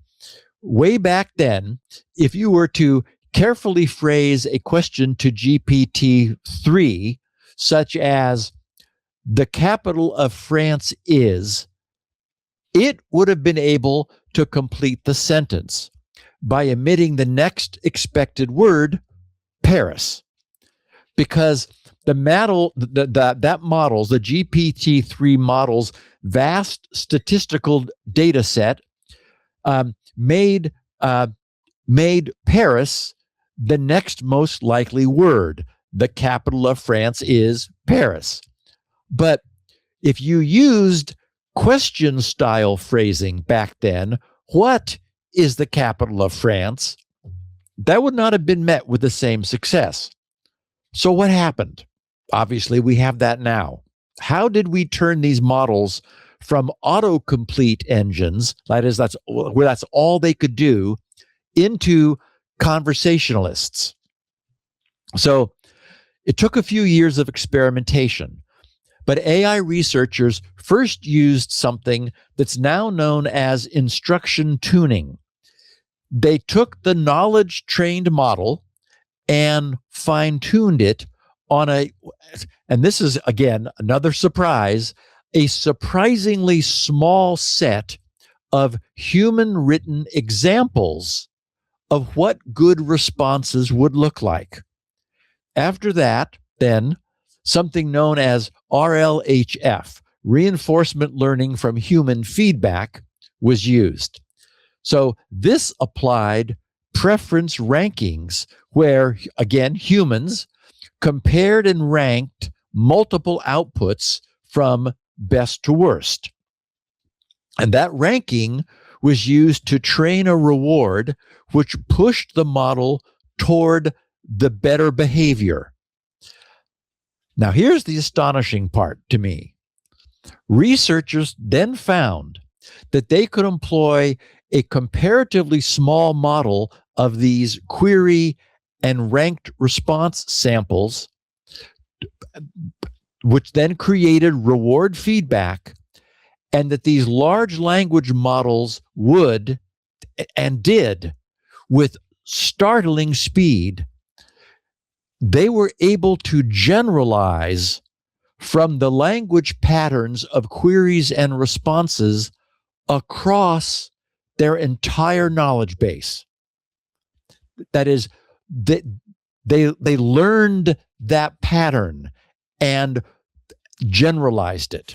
So to better appreciate the scale of this, a model that had been trained on trillions of tokens of raw knowledge, this created the original statistical autocomplete engine, a neural network that just could probabilistically choose the next most likely token. It could then be rewarded using only, again, it was originally fed trillions of tokens. It could be rewarded using only tens of thousands to low hundreds of thousands of query response samples or examples, and the behavior of the entire model would be reshaped across all of the knowledge that it contained. This is a well-documented fact now that this occurs, and the fact that it occurs with such sample efficiency is what was utterly unexpected. I mean, this was the surprise. Today, now, as I said, it's a well-documented, real phenomenon, which has now been turned. We have a term for it now. It's known as the superficial alignment hypothesis. The idea that all of the raw knowledge was already there from the model's initial knowledge corpus training. Then a relatively minuscule bit of fine-tuning teaches the model format and behavior, but not new knowledge. That is, it wasn't giving it new knowledge. It was reformatting it and giving it behavior for the first time. So to state that a bit differently for clarity, the breakthrough about 4 years ago was not the use of a larger model than we had at that time. That is one of the things that's been happening since then. But the breakthrough was the unexpected discovery that a comparatively infinitesimal dose of human-provided, here's what a good answer looks like, and here's which of these answers is better, training would reshape a massive, already trained model's entire behavior, turning it from something that completes patterns into something that acts like it's trying to be helpful. So once the massive model learned what helpful looked like and that its trainers wanted it to look like that, all of its stored knowledge was immediately available in that new helpful format. And we got helpful chatty AI. That's how it happened. And as we know, those first steps made by ChatGPT were more than a little shaky. Researchers realized that their newly birthed chatbot would need some additional post-training alignment, as it's now being called. And this began as that RLHF, the reinforcement learning from human feedback that we talked about. But then a year later in 2023, a handful of AI researchers at Stanford University published a paper titled Direct Preference Optimization. The paper's title is Direct Preference Optimization. Your language model is secretly a reward model. And since all of the descendants of this, it's now known as DPO system, direct preference optimization, was sort of the granddaddy. Now we have further refinements of that, which have occurred in the last 3 years. Something known as IPO, there's KTO, ORPO, and SIMPO. They all descend from DPO. I want to share just the abstract of the Stanford researchers' original paper, which was the breakthrough beyond that earlier reinforcement learning from human feedback. So they explain their invention by writing, while large-scale, unsupervised language models learn broad world knowledge and some reasoning skills, achieving precise control of their behavior is difficult due to the completely unsupervised nature of their training. Existing methods for gaining such steerability collect human labels of the feedback of the relative quality of model generations, model output, and fine-tune the unsupervised language model to align with these preferences, often with reinforcement learning from human feedback, RLHF. However, they write, RLHF is a complex and often unstable procedure, first fitting a reward model that reflects the human preferences, and then fine-tuning the large unsupervised LM using reinforcement learning to maximize this estimated reward without drifting too far from the original model. In this paper, we introduce a new parameterization of the reward model in RLHF that enables extraction of the corresponding optimal policy in closed form. I have no idea what that means, but you'll get a sense for this, allowing us to solve the standard RLHF problem with only a simple classification loss. The resulting algorithm, which we call direct preference optimization, is stable, performant, and computationally lightweight, eliminating the need for sampling from the language model during fine-tuning or performance significant hyperparameter tuning, whatever that is. Our experiments show that DPO can fine-tune language models to align with human preferences as well as or better than existing methods. Actually, it's vastly better. It completely obsoleted everything that came before. Notably, fine-tuning with DPO exceeds PPO-based RLHF in ability to control sentiment of generations and matches or improves response quality in summarization and single-turn dialogue while being substantially simpler to implement and train. So, okay, that's just their abstract. And the paper goes on at length with crazy formulae. I wanted to share that because I didn't want to leave everyone with the belief that the original RLHF, the reinforcement learning from human feedback approach, which began this transformation from autocomplete to actually Q&A, that's what the industry was still using. As I said, it was the genesis. Stanford's DPO, their direct preference optimization, dramatically improved it. And DPO's success, as I said, spawned a number of successors, which I cited earlier. Okay, so what is all this about?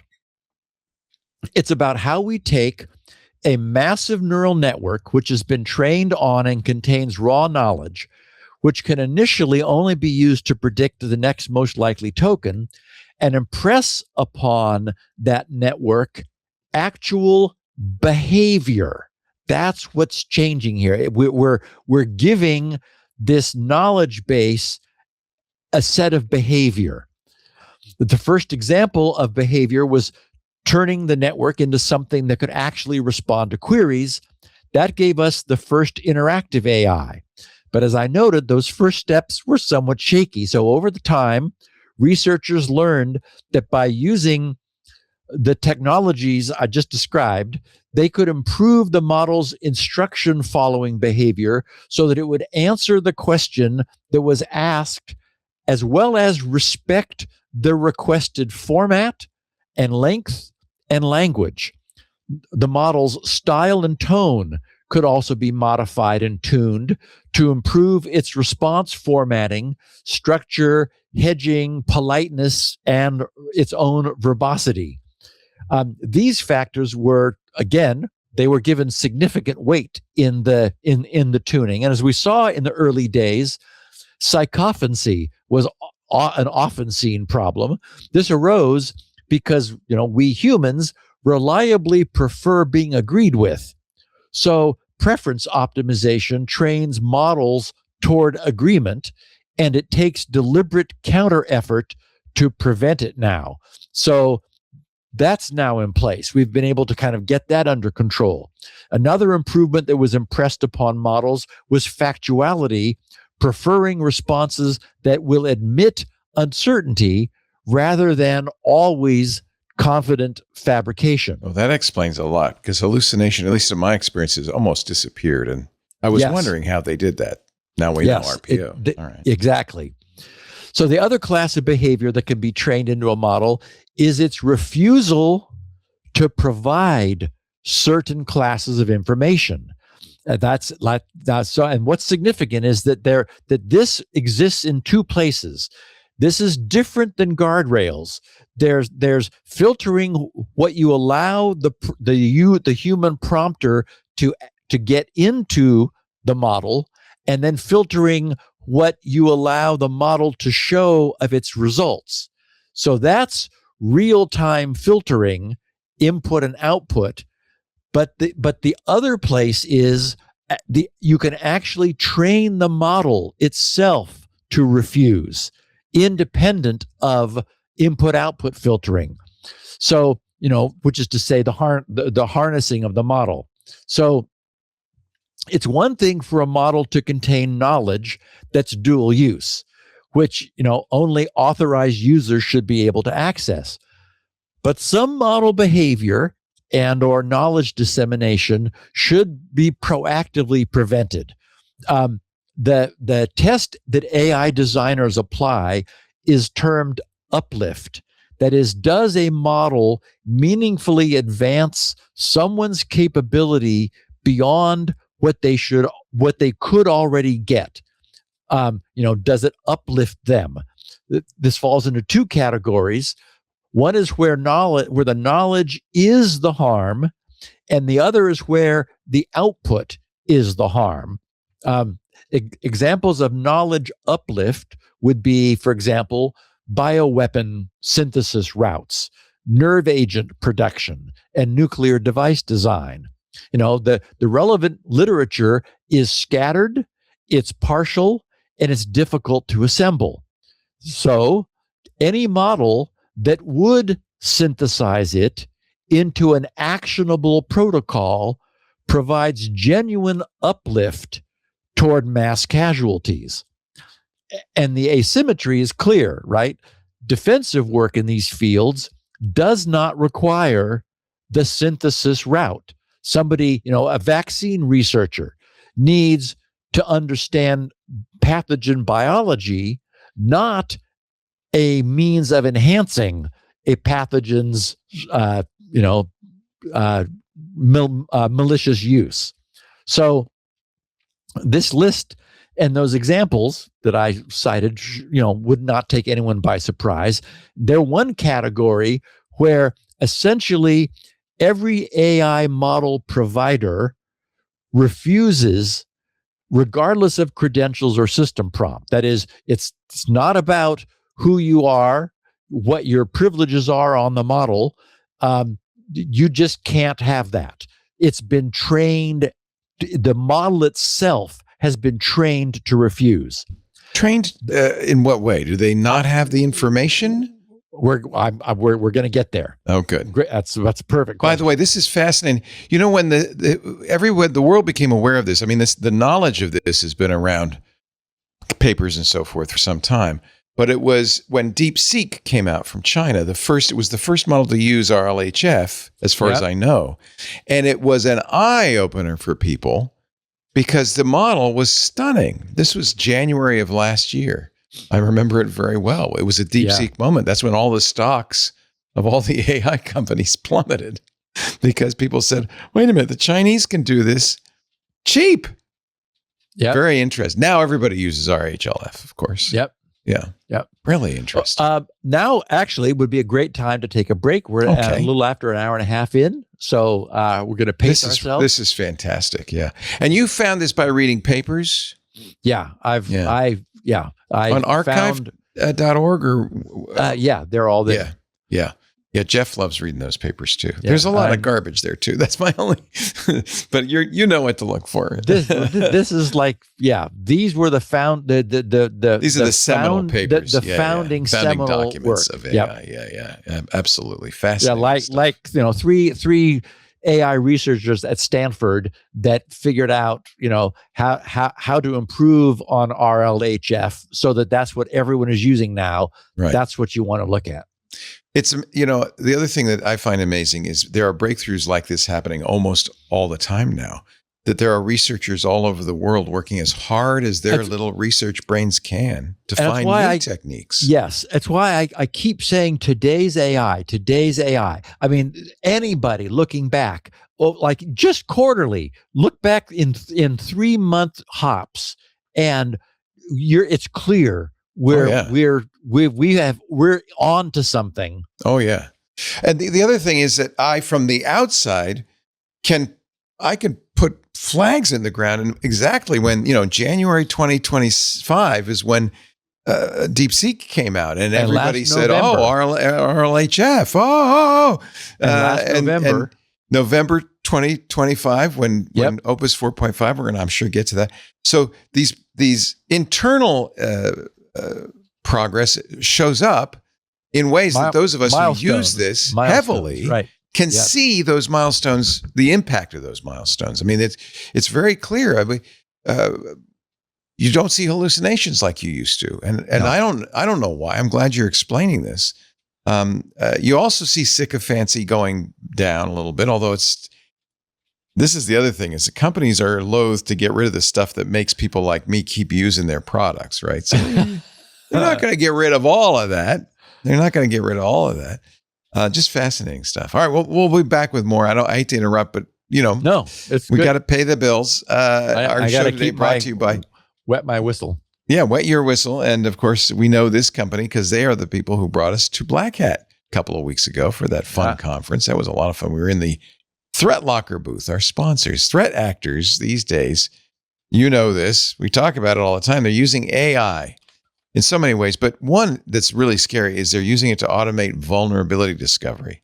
That's why every company from Google to Apple to Microsoft are shipping bug fixes as fast as they can. But, the bad guys are actually probably a little faster, unfortunately. They're also using it for other things.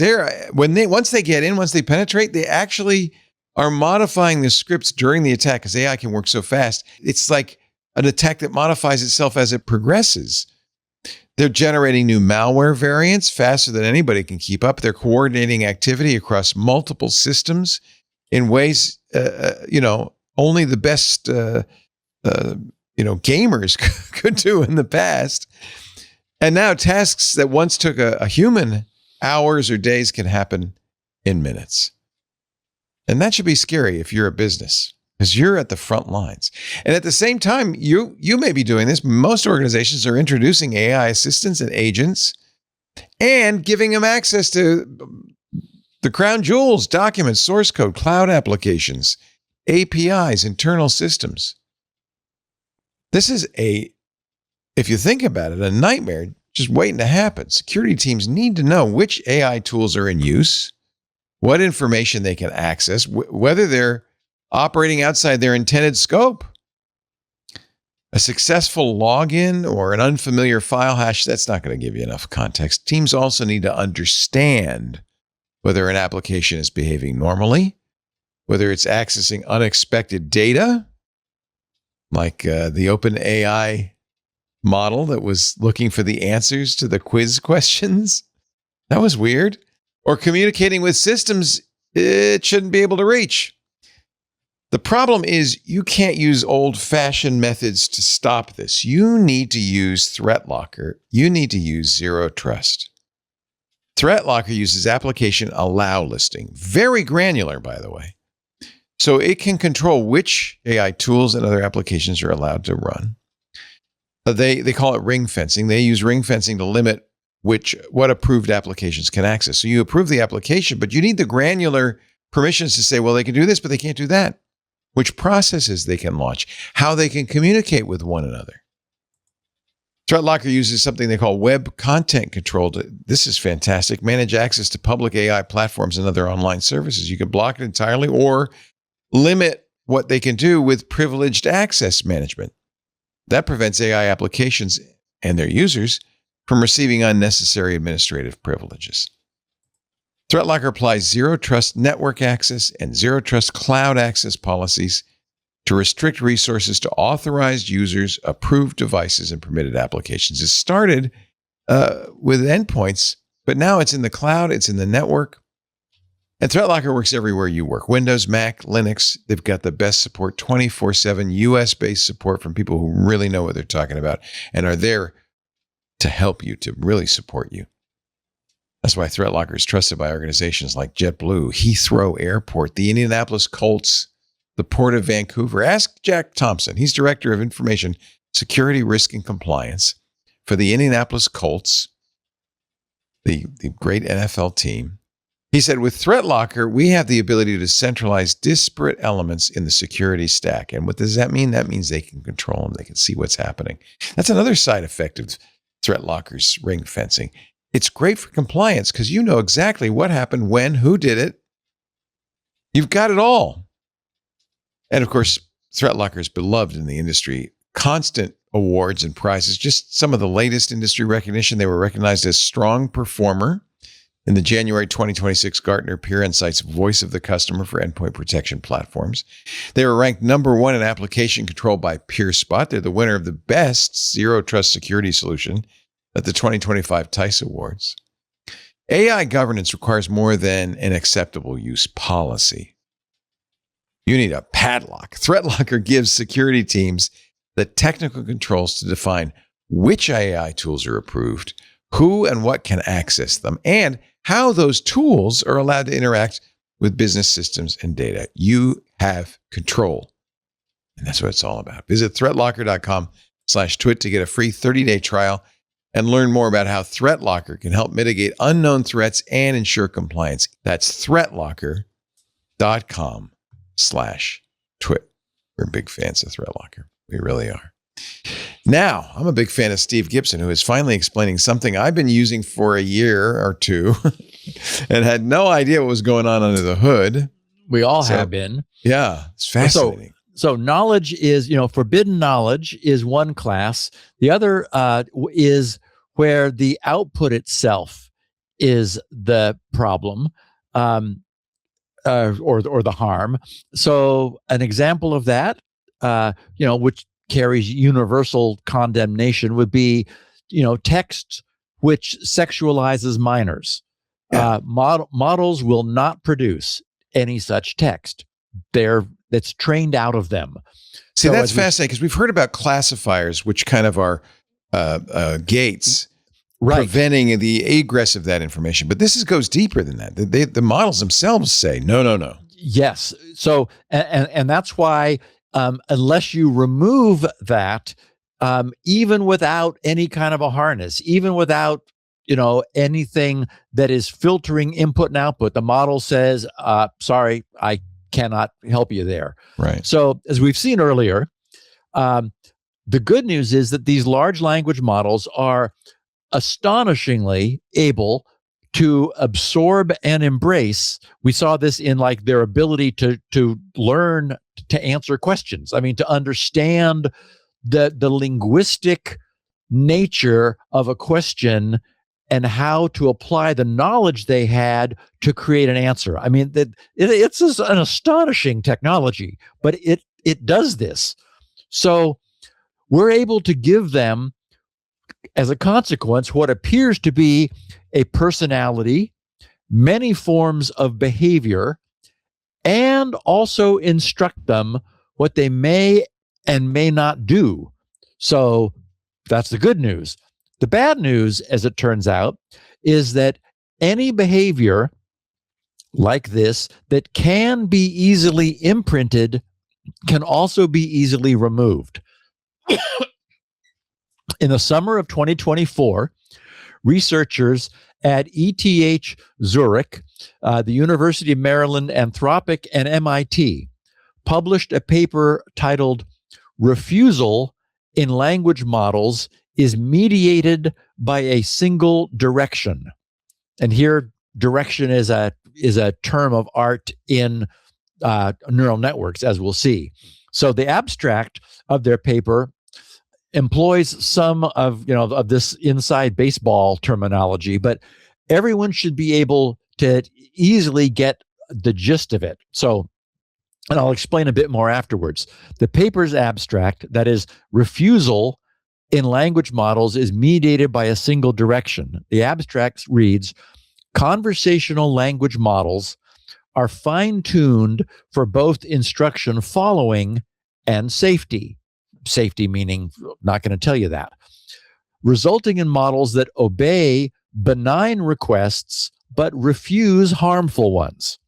While this refusal behavior is widespread across chat models, its underlying mechanisms remain poorly understood. Again, this was summer of 2024, so just about 2 years ago, this paper appeared. In this work, across 13 popular open source chat models, up to 72 billion parameters in size, we show that refusal is mediated by a one-dimensional subspace. Specifically, for each model, we find that a single direction, such that erasing this direction from the model's residual stream activations prevents it from refusing harmful instructions, while adding this direction elicits refusal on even harmless instructions. They said, leveraging this insight, we propose a novel white box jailbreak method that surgically disables refusal with minimal effect on other capabilities. Finally, we mechanistically analyze how adversarial suffixes suppress propagation of the refusal mediating direction. Our findings underscore the brittleness, and this is the key, the brittleness of current safety fine-tuning methods.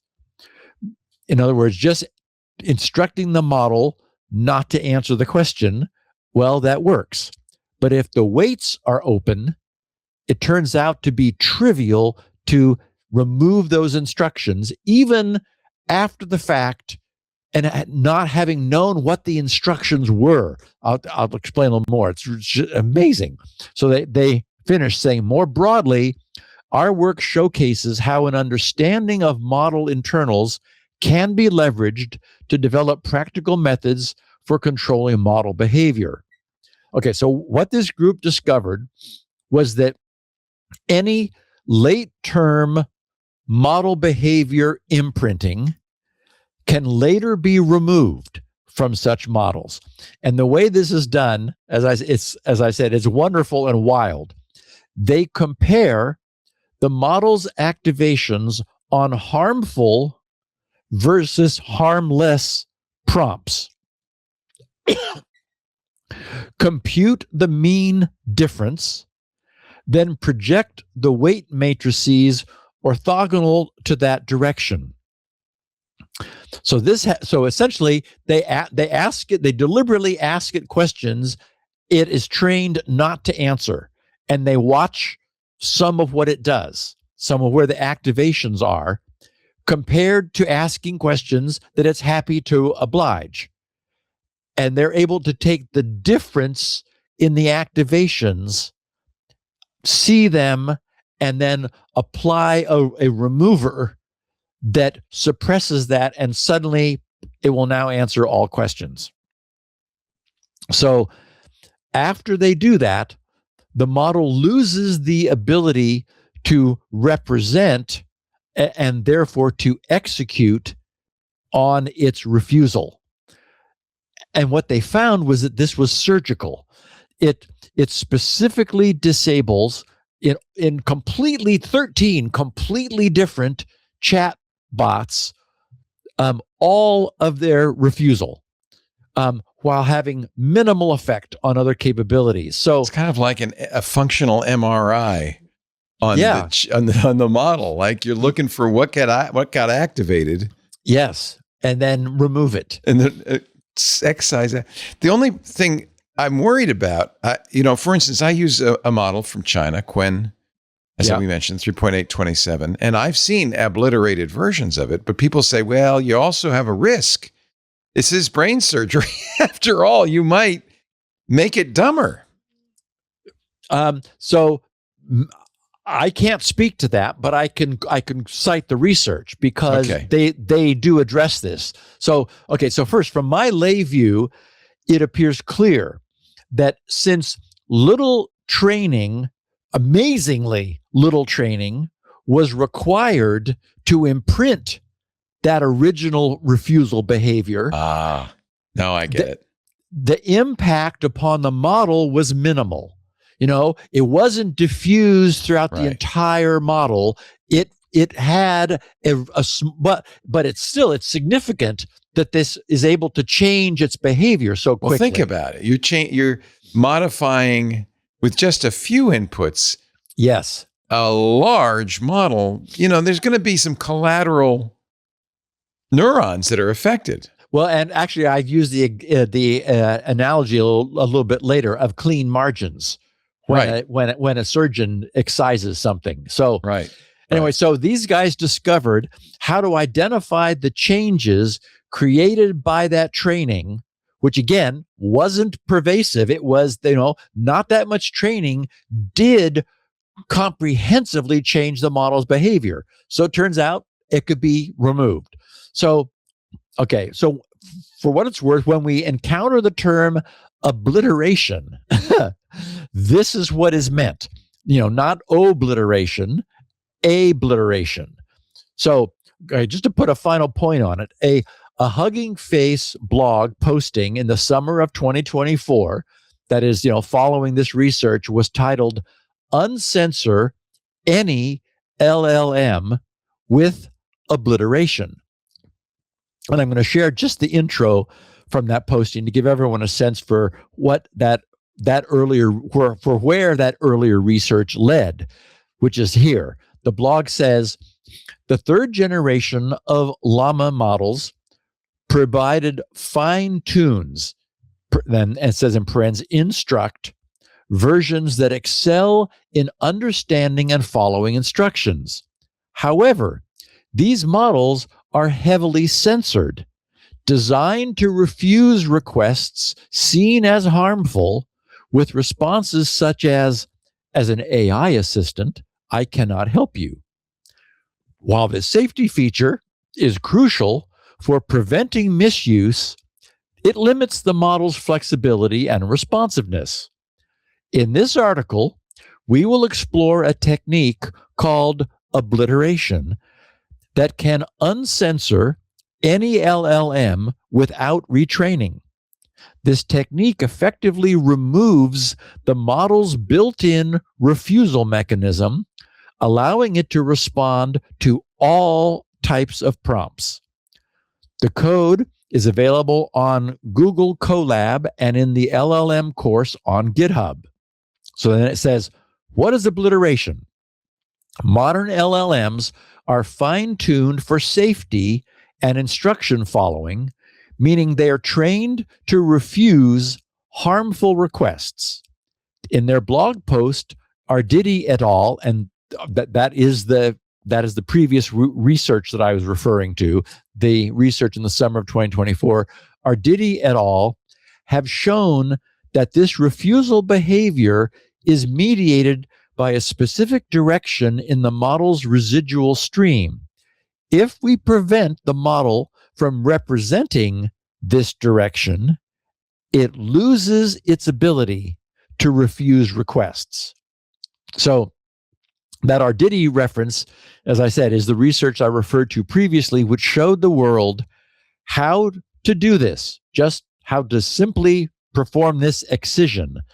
The blog posting on Hugging Face is one artifact of that preceding research, and the companion repository on GitHub contains all of the details. That is, it's MLABONNE.github.io, and it is uncensor any LLM with obliteration. So, and as you would expect, it was all tremendously exciting to the world's AI hackers, many of whom immediately jumped on any and every published and available open weight model and happily obliterated away any and all perceived and imposed censorship upon those models. And those obliterated public open weight models are now available for use by anyone who can harness them. And as you said, Leo, you've seen them both with and without the censorship obliterated from them. So this finally brings us to the first major topic I wanted to discuss today. Now that we have a much deeper understanding of where these chatbots came from, how they work, how they can have behavior imprinted upon them after they've been filled with raw knowledge, and how unfortunately brittle that imprinting is. So, okay, now I also need to mention that the term pre-training is what the AI industry has unfortunately landed on to actually mean training, the training that occurs before the post-training. And I suppose since there is now always going to be a definite post-training phase during which the behavior is layered on top of the previously trained-in knowledge, you know, if that pre-training were just called training, which is actually what it is, then it might be assumed to encompass both the training and the post-training, meaning if it was just called training, it would mean all training. So my point is there's pre-training and there's post-training, and there is not any just training in the middle. We don't have, we don't use that. So now we know that pre-training, that's what it's called. Pre-training is the initial knowledge corpus training phase. Now that we know that, I can explain that a small, competent team of AI researchers at AE Studio, working with Anthropic, they've proven the feasibility of a new form of AI model pre-training. That is a new way of doing that initial knowledge capture. Last month, both AE Studio and Anthropic blogged about it, and they published a joint research paper. I'm going to start by sharing Anthropic's press release style posting, since it provides the essence of the research without dragging us too far down into the weeds. Under the title of, which is their title, an off switch for dual use knowledge in AI models. And again, the issue here is dual use, right? Nuclear bomb generation, creation.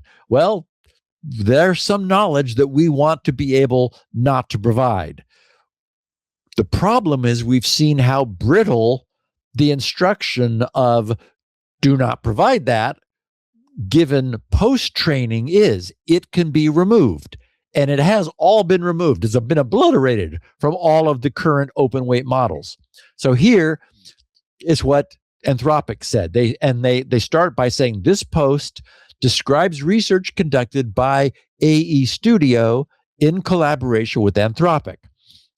They said, a frontier AI model is, among other things, a large store of knowledge.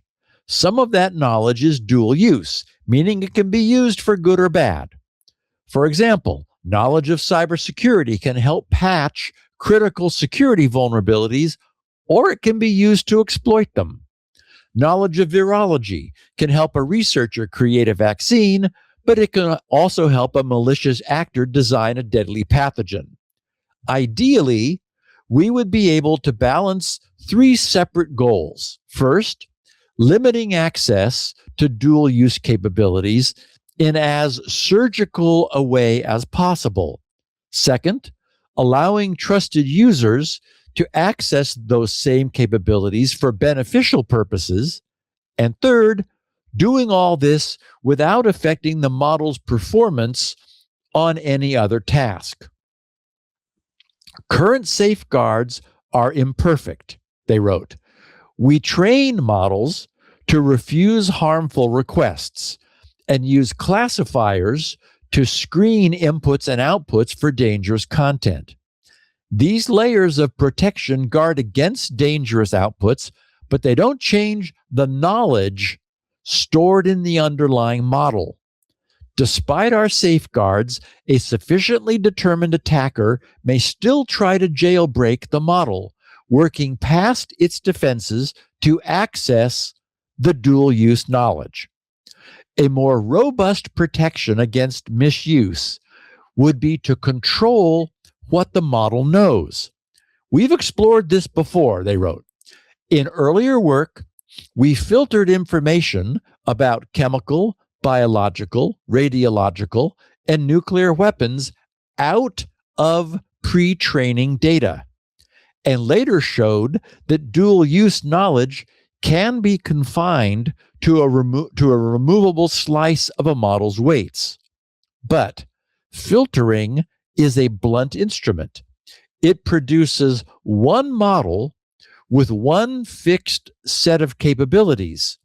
Using filtering, if you want a model version that can discuss advanced virology for deployment in a vetted biosecurity lab, say, and another version that cannot discuss that because it doesn't have the knowledge, they say you have to train two separate models, especially in the case of frontier models, which are large and very expensive to train.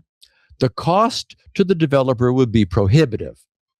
So I'm going to interrupt here just to add that while OpenAI and Anthropic are not being currently forthcoming about the cost to train a current frontier model, Leo, you've always talked about how expensive it is, and oh boy, once those two are publicly traded, then their accounting ledgers will no longer be private. So we're going to find out. But to get some sense of scale, OpenAI's Sam Altman has stated that the training cost for GPT-4 was more than $100 million. And OpenAI reportedly spent $3 billion overall on compute to train their models 2 years ago, back in 2024. Wow. Also, as we know, models have grown much larger recently. And those numbers ring true, those earlier ones, because Google's Gemini model is believed to have cost Google $192 million to train. So we're talking feed, though, compared to what they're spending now. I mean, well, actually, yes, right, because these are old and smaller models, right? So it could be so half Fable $1 billion. Is, as some have speculated, a 10 trillion parameter model. Gosh. And ChatGPT 4 was, I don't know, several hundred million probably. Right. Yeah. So, and so all of this leads us to understanding why it's not feasible for any commercial provider, anyone, commercial or not, to have multiple versions of a single model type, like a mythos that knows nothing about cybersecurity. The advantage would be you can't trick it into revealing what it doesn't know. The knowledge would have never been put in there, so it's just not there to ask. But you would spend so much money training that up, and this is the problem that they're trying to identify. So the quite valid point that Anthropic is making here is that it's massively infeasible to train a state-of-the-art model on any pre-filtered knowledge, to make it dumb about some things. You make it just, I don't know anything about that. If you're going to be spending that kind of money on training, it needs to know everything so that it can have the widest application range for its use, and in order to have some chance of getting some money back out of all that, that training that went into it. So if a state-of-the-art model were to be trained on a filtered subset of everything, then that is a limited one forever. You end up with a very expensive, forever limited model. Okay, so we've seen that imposing post-training behavior, which is what we were just talking about, this refusal obliteration, post-training behavioral restrictions on open source models where you're able to modify the network weights, that can be altered. So it was a short-lived solution. The means for removing those restrictions, as we saw, well, it's all public knowledge, child's play, and even the best closed weight models, which are operated by cloud-based hyperscalers, like OpenAI, Anthropic, and Google, and so forth, AWS, we've seen that they can be prone to trickery and abuse. We've, prompt injection example, and next week, we're going to understand exactly how that happens. So what's clearly needed is a new solution. And that's what these researchers have found. Leo, we're at 2 hours. Let's take our last break, and then we're going to look at the solution for this dual use problem and how to solve this with a single training. We will have more of this. I'm just, by the way, absolutely fascinated by this. I feel like this should be required listening for the listeners of Intelligent Machines, our AI show tomorrow, because it's such foundational information about how all this stuff works. And it explains a lot, to be honest, about how these models work. And I think it's a good idea to kind of understand the underlying technology because it means that you could do a better job. And again, as a user, Lori, she's using the heck out of ChatGPT, but our audience, that's why they're here. Sure. Is to get this. And for advanced users who are looking at things like obliterated models and wondering why some models do this and some models do that, there's so much going on. This stuff moves so quickly. It's very helpful to understand it a little bit. Absolutely. So I appreciate it. We're going to take a little break and come back with more. You're watching Security Now with the wonderful Steve Gibson. This episode brought to you by Scribe. Now, every time you onboard somebody new to your company, you have to re-explain the same tools from scratch because there's no documentation. The result is fragmented processes, inconsistent execution, and no reliable way to improve how work gets done over time. And that's what today's sponsor, Scribe, does best. Scribe is a workflow AI platform trusted by 94% of the Fortune 500. Scribe captures any workflow in real time and turns it into documentation automatically. No manual writing, no manual screenshots, no starting from scratch every time someone new joins a team. You just do the process as you normally would, and Scribe automatically captures the workflow as it happens, including the steps and screenshots, and then it turns it into a guide. What would have taken hours of writing, recording, and cleanup is done in under a minute, and it's ready to share. Scribe automatically redacts sensitive information, names, account numbers, emails from every screenshot. As an admin, you can enforce this across your entire team. You'll feel confident nothing slips through the cracks.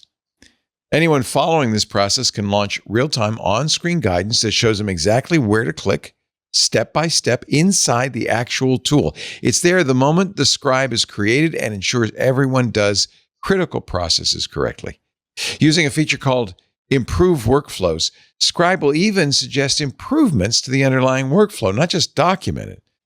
Once you can see how a process is actually being done, you can identify where steps are redundant, where people are getting stuck, where things could be automated or simplified. It's not just capturing how work gets done, it's helping you do it better. To see what Scribe could look like for your org, head to scribe.how/securitynow and mention Security Now for your first month of Scribe Capture free on select plans. That's scribe.how/securitynow. It even rhymes. Scribe.how/securitynow. We thank Scribe so much for their support. This is a really interesting application of AI, isn't it? It's doing what a human would do it very laboriously, and doing it instantaneously. It's kind of amazing. Anyway, on we go, sir. So, because post-training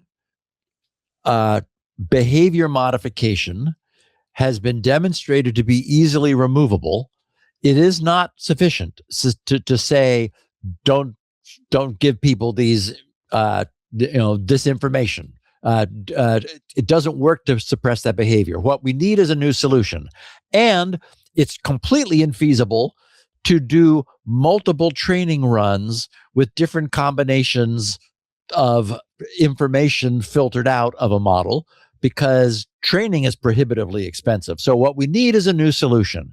And that's what these researchers working with Anthropic have found. Anthropic continues their writing saying, in new research carried out with collaborators at AE Studio, we explore a new method that could enable the benefits of training many separately filtered models, but at the cost of training only one.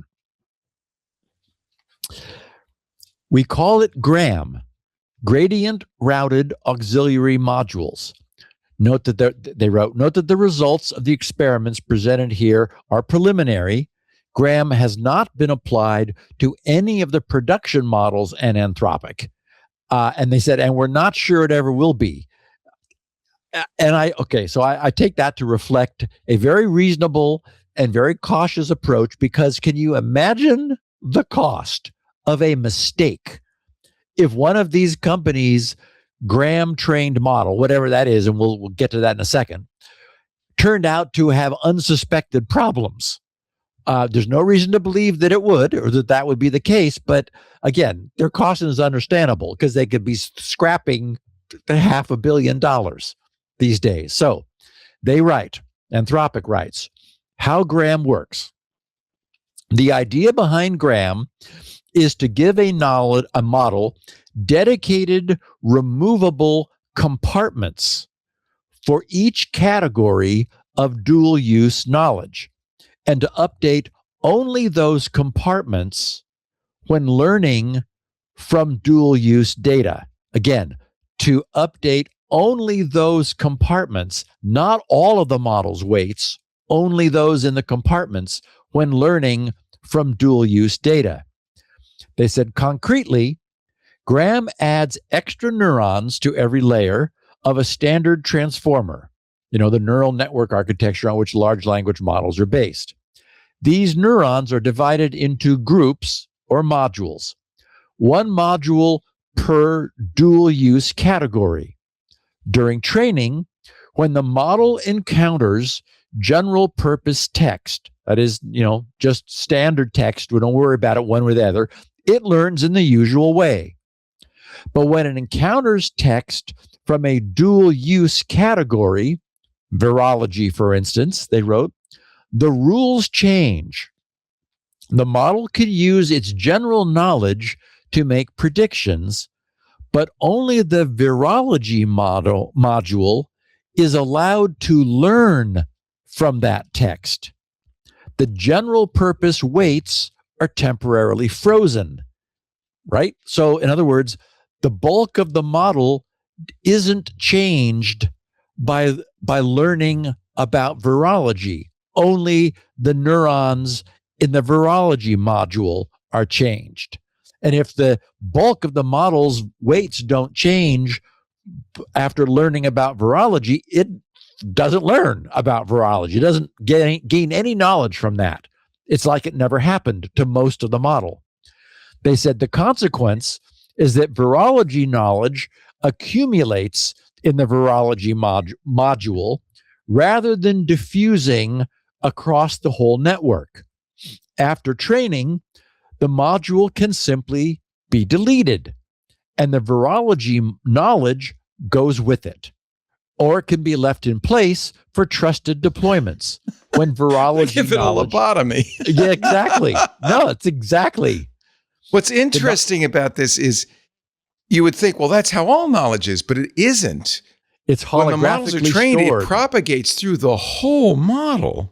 Yes. So this is a special technique that says, no, only virology can only go here. That's Yes, interesting. and it what's really interesting is that it tends to concentrate there because it's like the virology module doesn't. It's like it knows it's carrying the full weight of that knowledge. Yeah.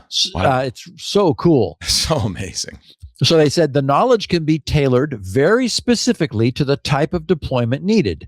In our experiments, we defined 4 dual-use categories so that one training run with Graham yield a model that can be configured in 16 different ways, on or off for each of the 4 categories. And as we know, that a 4-bit number can have 0 through 15, so 16 different possible ons and offs. They said we tested Graham in 3 settings of increasing realism.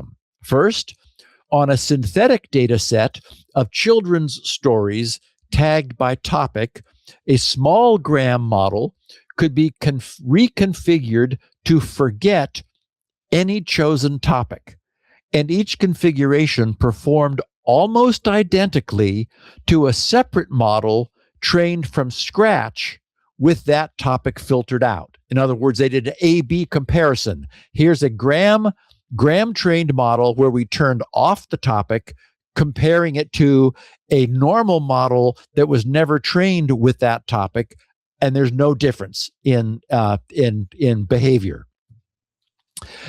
They said, and they made it more clear. They said that is, for the cost of training a single model, we achieved results that would normally require multiple training runs on different data sets.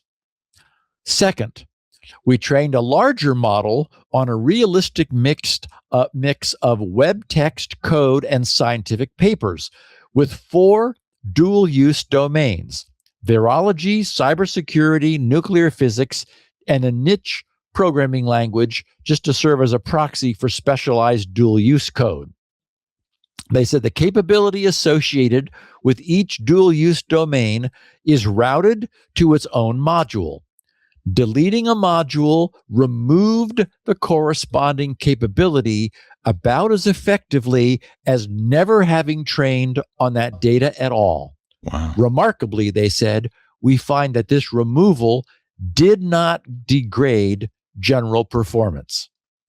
And finally, they said we also tested whether an attacker could recover the removed knowledge by training on a small amount of malicious data.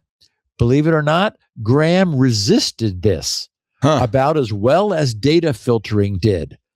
By contrast, an unlearning technique applied after training only suppresses the knowledge. That's what we've been talking about. It was easy to remove that with a small amount of fine-tuning. So that's a parenthetical about the resistance ablation. And then finally, third, they said, we ran the experiment at 7 model sizes from 50 million to 5 billion parameters.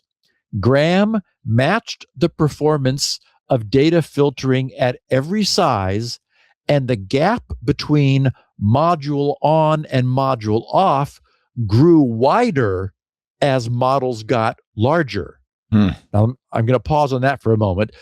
The larger the model, the more general knowledge was stored outside of the various subject matter specific modules. So the subsequent removal or suppression of any one or more of them during inference, as a result, had diminishing effects upon the model's overall performance. This is exactly what we would hope to see. I wonder, I'm running 2 different kinds of models right now. In the large video card, the 3090, I can run what's called a dense model, which is, that's the Quen 3.827B. And it's I think, kind of extrapolating from what you just said, it's a model where all the weights are spread throughout the model. That's why they call it dense. But in order to run DeepSeek V4 Flash on my Sparks on 2 different machines with a fast interconnect, it has to be, you can't use a dense model. You can't split the lobes of the brain. Right. It has to be what they call an MOE, or mixture of experts. Right. And the advantage of doing that is you don't load the whole model into memory. You take shards of it. I suspect this is a similar technique, that you kind of localize knowledge in a shard as opposed to spreading it throughout the entire dense model. Right. I mean, it in retrospect, it seems obvious, right? If you don't update a model's weights, it can't learn what you just showed it. Right. Because you didn't change it. That's how it learns. That's what learning is. Yes.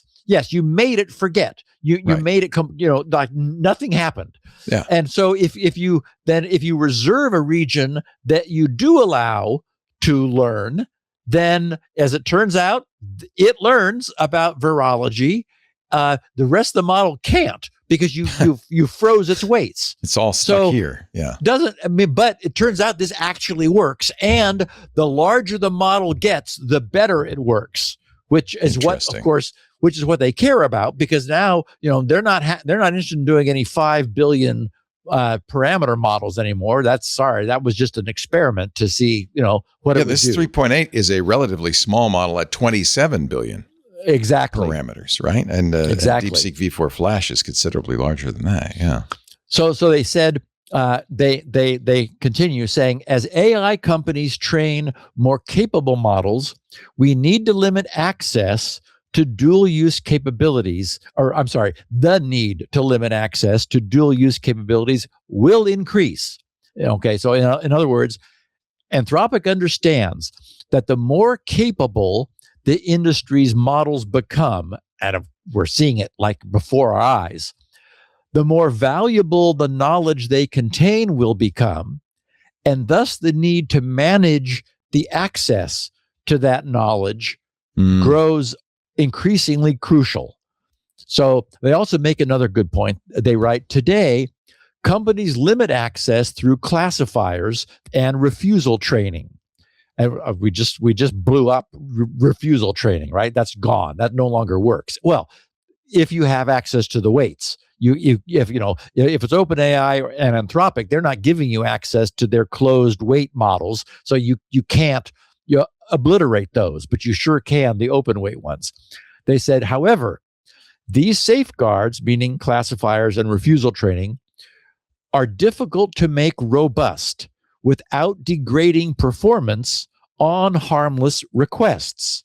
Methods like Graham offer a potential path toward access control that is more robust.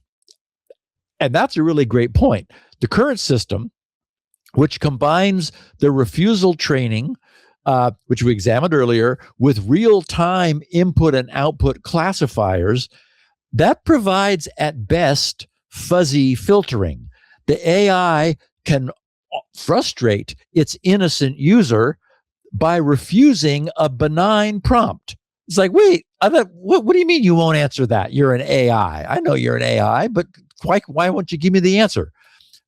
And similarly, it can delight a malicious user by letting down its guard when it should not. But by using a method like Gram, a model can have its functioning knowledge base selectively tuned to the authentication level or nature that the prompter's access permissions specify. So that's a significant improvement over today's soft and somewhat ad hoc solutions. So Anthropic concludes writing, this is early research and there are clear limitations. We have not tested Gram at frontier scale or in a production training pipeline. And they said, as noted above, it has not been applied to any of our Claude models. Our evaluations quantify performance in terms of next token prediction ability rather than performance on real downstream tasks. And there's a deeper open problem that applies to data filtering and methods like Gram. Some dual use capabilities might be so entangled with general knowledge that no method can separate them cleanly. So they said they finished saying, for further details about our experiments, read the post in our alignment science blog. And that's really interesting, Leo. The point they make, I think, is a good one. Like you need to know when to freeze learning globally and only allow the knowledge to be concentrated in the module. But that decision is going to be a little soft and fuzzy too, right? Like some biology is not virology or not prone to abuse, but again, it's not binary, right? It's going to be kind of on a continuum somewhere. So anyway, when I wrote about Gram 2 weeks ago in the Security Now weekend special email, the one before Black Hat, several of our listeners wrote back with feedback that I also shared during our Black Hat podcast. Their concerns surrounded, censorship and who gets to decide who has access to what data. When I voiced that during Black Hat, both Richard and Paul chimed in immediately. Well, this was just a different version of the way things have always been. The fact that AI has made most of the world's knowledge vastly more accessible doesn't necessarily mean that AI has made doesn't necessarily mean or need to mean that AI has made all of the world's knowledge vastly more accessible to everyone. There isn't any entitlement to the knowledge that AI holds. After all, it cost those companies hundreds of millions of dollars to create and offer this facility. So I would argue that they can put whatever restrictions on it they wish. If commercial providers of that knowledge are required by internal policy, public pressure, the government, their stockholders, or whomever, to gate and control access to some aspects of that knowledge, I think that's entirely reasonable. And I would argue that the commercial providers have every right to do so. We just saw an example with OpenAI and that Hugging Face incident where Hugging Face was unable to deploy either Anthropic's or OpenAI's models to help with their cybersecurity forensic investigation after they'd been attacked by OpenAI, because Hugging Face hadn't been granted the magic keys to those AI cybersecurity, to those providers' AI cybersecurity knowledge. Everyone would argue now that they should have had such access. And that we did later hear that OpenAI was working with them to give it to them. So anyway, I keep repeating the qualifier commercial providers because, as we know, and you're using them, Leo, there are alternatives. And an alternative is exactly what Hugging Face turned to after their commercial models refused to help them. They used one of the many publicly available unrestricted open source models. GLM 5.2, which is really good and has been succeeded by, interestingly, GLM 5.3, which is the same. This is an interesting slice on what you were just talking about. It's the same from Z.ai, right? Z.ai says it's the same model. It's the 5.2 model with more enhanced post-training. So there's headroom even there. Yes. Where you could take the blob that is all the weights and just do a better job with the knowledge. Fine-tune it. Yeah. Yes, because the post-training is behavior. Pre-training is knowledge. Post-training is behavior. Well, and interestingly, that's where it really excels, is at coding and that kind of thing. Yeah. Right. It's really fascinating what's going on here. Wow. So just to finish here, anyone who might object to the big commercial services restricting what can be done can easily turn to any of the many alternatives. And I have to say, given what I was able to do with the carefully unrestricted and uncensored Venice.ai service, which I played with briefly when it appeared, and we talked about it here on the podcast, I'm pretty certain that fully unrestricted, unrestrained, and uncensored AI models are readily available even from third parties in the cloud. Not from OpenAI and Anthropic. That's not their style. Well, they're serving their proprietary models, but because there are so many open weight models, Hugging Face has more than 3 million models, and those are many, many millions of them are just obliterated or somehow modified. Yes. Larger, well-known open models. Right. So there might be thousands or hundreds of thousands of GLMs on Hugging Face that hackers modified. That's a very fun thing for people to do. It's like apps to download for Android. A bunch of, how many millions of them are? A lot of them are crap. Absolutely. Yeah, exactly. Yeah. So we have run out of time, and there was a lot to take in. I want to know more, Steve. We have now a far better understanding of the way today's AI works. And at least enough to kind of have a feel for it. It seems like it's less magic than it was. We're going to learn next week how and why prompt injection attacks continue despite the best minds in the industry struggling to prevent them. That technology blew my mind on the plane flight to Las Vegas, and I'm going to blow everybody's mind next week. Your chain of thought is not all it's made out to be. As they say, stay tuned. It really is interesting stuff. Thank you, Steve. Steve Gibson, our guru, now just not of just security, but of AI as well. You'll find him at grc.com, the Gibson Research Corporation. It's really great because you've come full circle. As I mentioned earlier, as a kid, as a high schooler, you started at the Stanford AI Lab. Yeah. And of course, AI in those days was symbolic AI. It was a very kind of different enterprise, but the same goal. It was so overstated even then. Yeah. It was like... It was Eliza. It's very artificial. It's like... people's moms were saying, that's all it does? Well, that doesn't seem like very It's much. Pretty amazing if you really get deep into today's models. They surprise me every single day with the things they say, the capabilities that they have. It's truly remarkable. It's, as you mentioned in the past, it's great for system administration, coding. I don't use it much for writing and that kind of creative stuff. I do use it. I've actually had a lot of fun making cartoons. When we had a house sitter, when we went down to Black Hat, we had a house sitter taking care of the cat. And of course, our television setup is inscrutable, as most geeks are. 4 or 5 remotes, 8 different devices. No house sitter could ever watch TV. Even Lisa says, if you die, I'm out of luck. I can't watch TV anymore. So I made a cartoon, a comic book that shows how to use the TV, and it's fantastic. And I didn't have to do much because the AI already knew. I just said, we've got this, this, and this. You control it with the Apple remote. I said, I got this.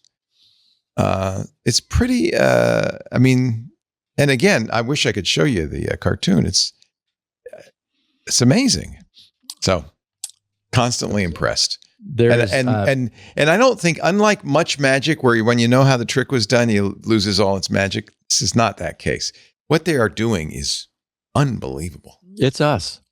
It's us. Yeah, I think it is, and I know you think it is. I think there are a lot of people who hate that idea. A lot of people who say there's something special that we do. Hate away. I mean, we're still figuring this out. It's going to get better. It's going to get more efficient. It's going to get better trained. Costs are going to come down.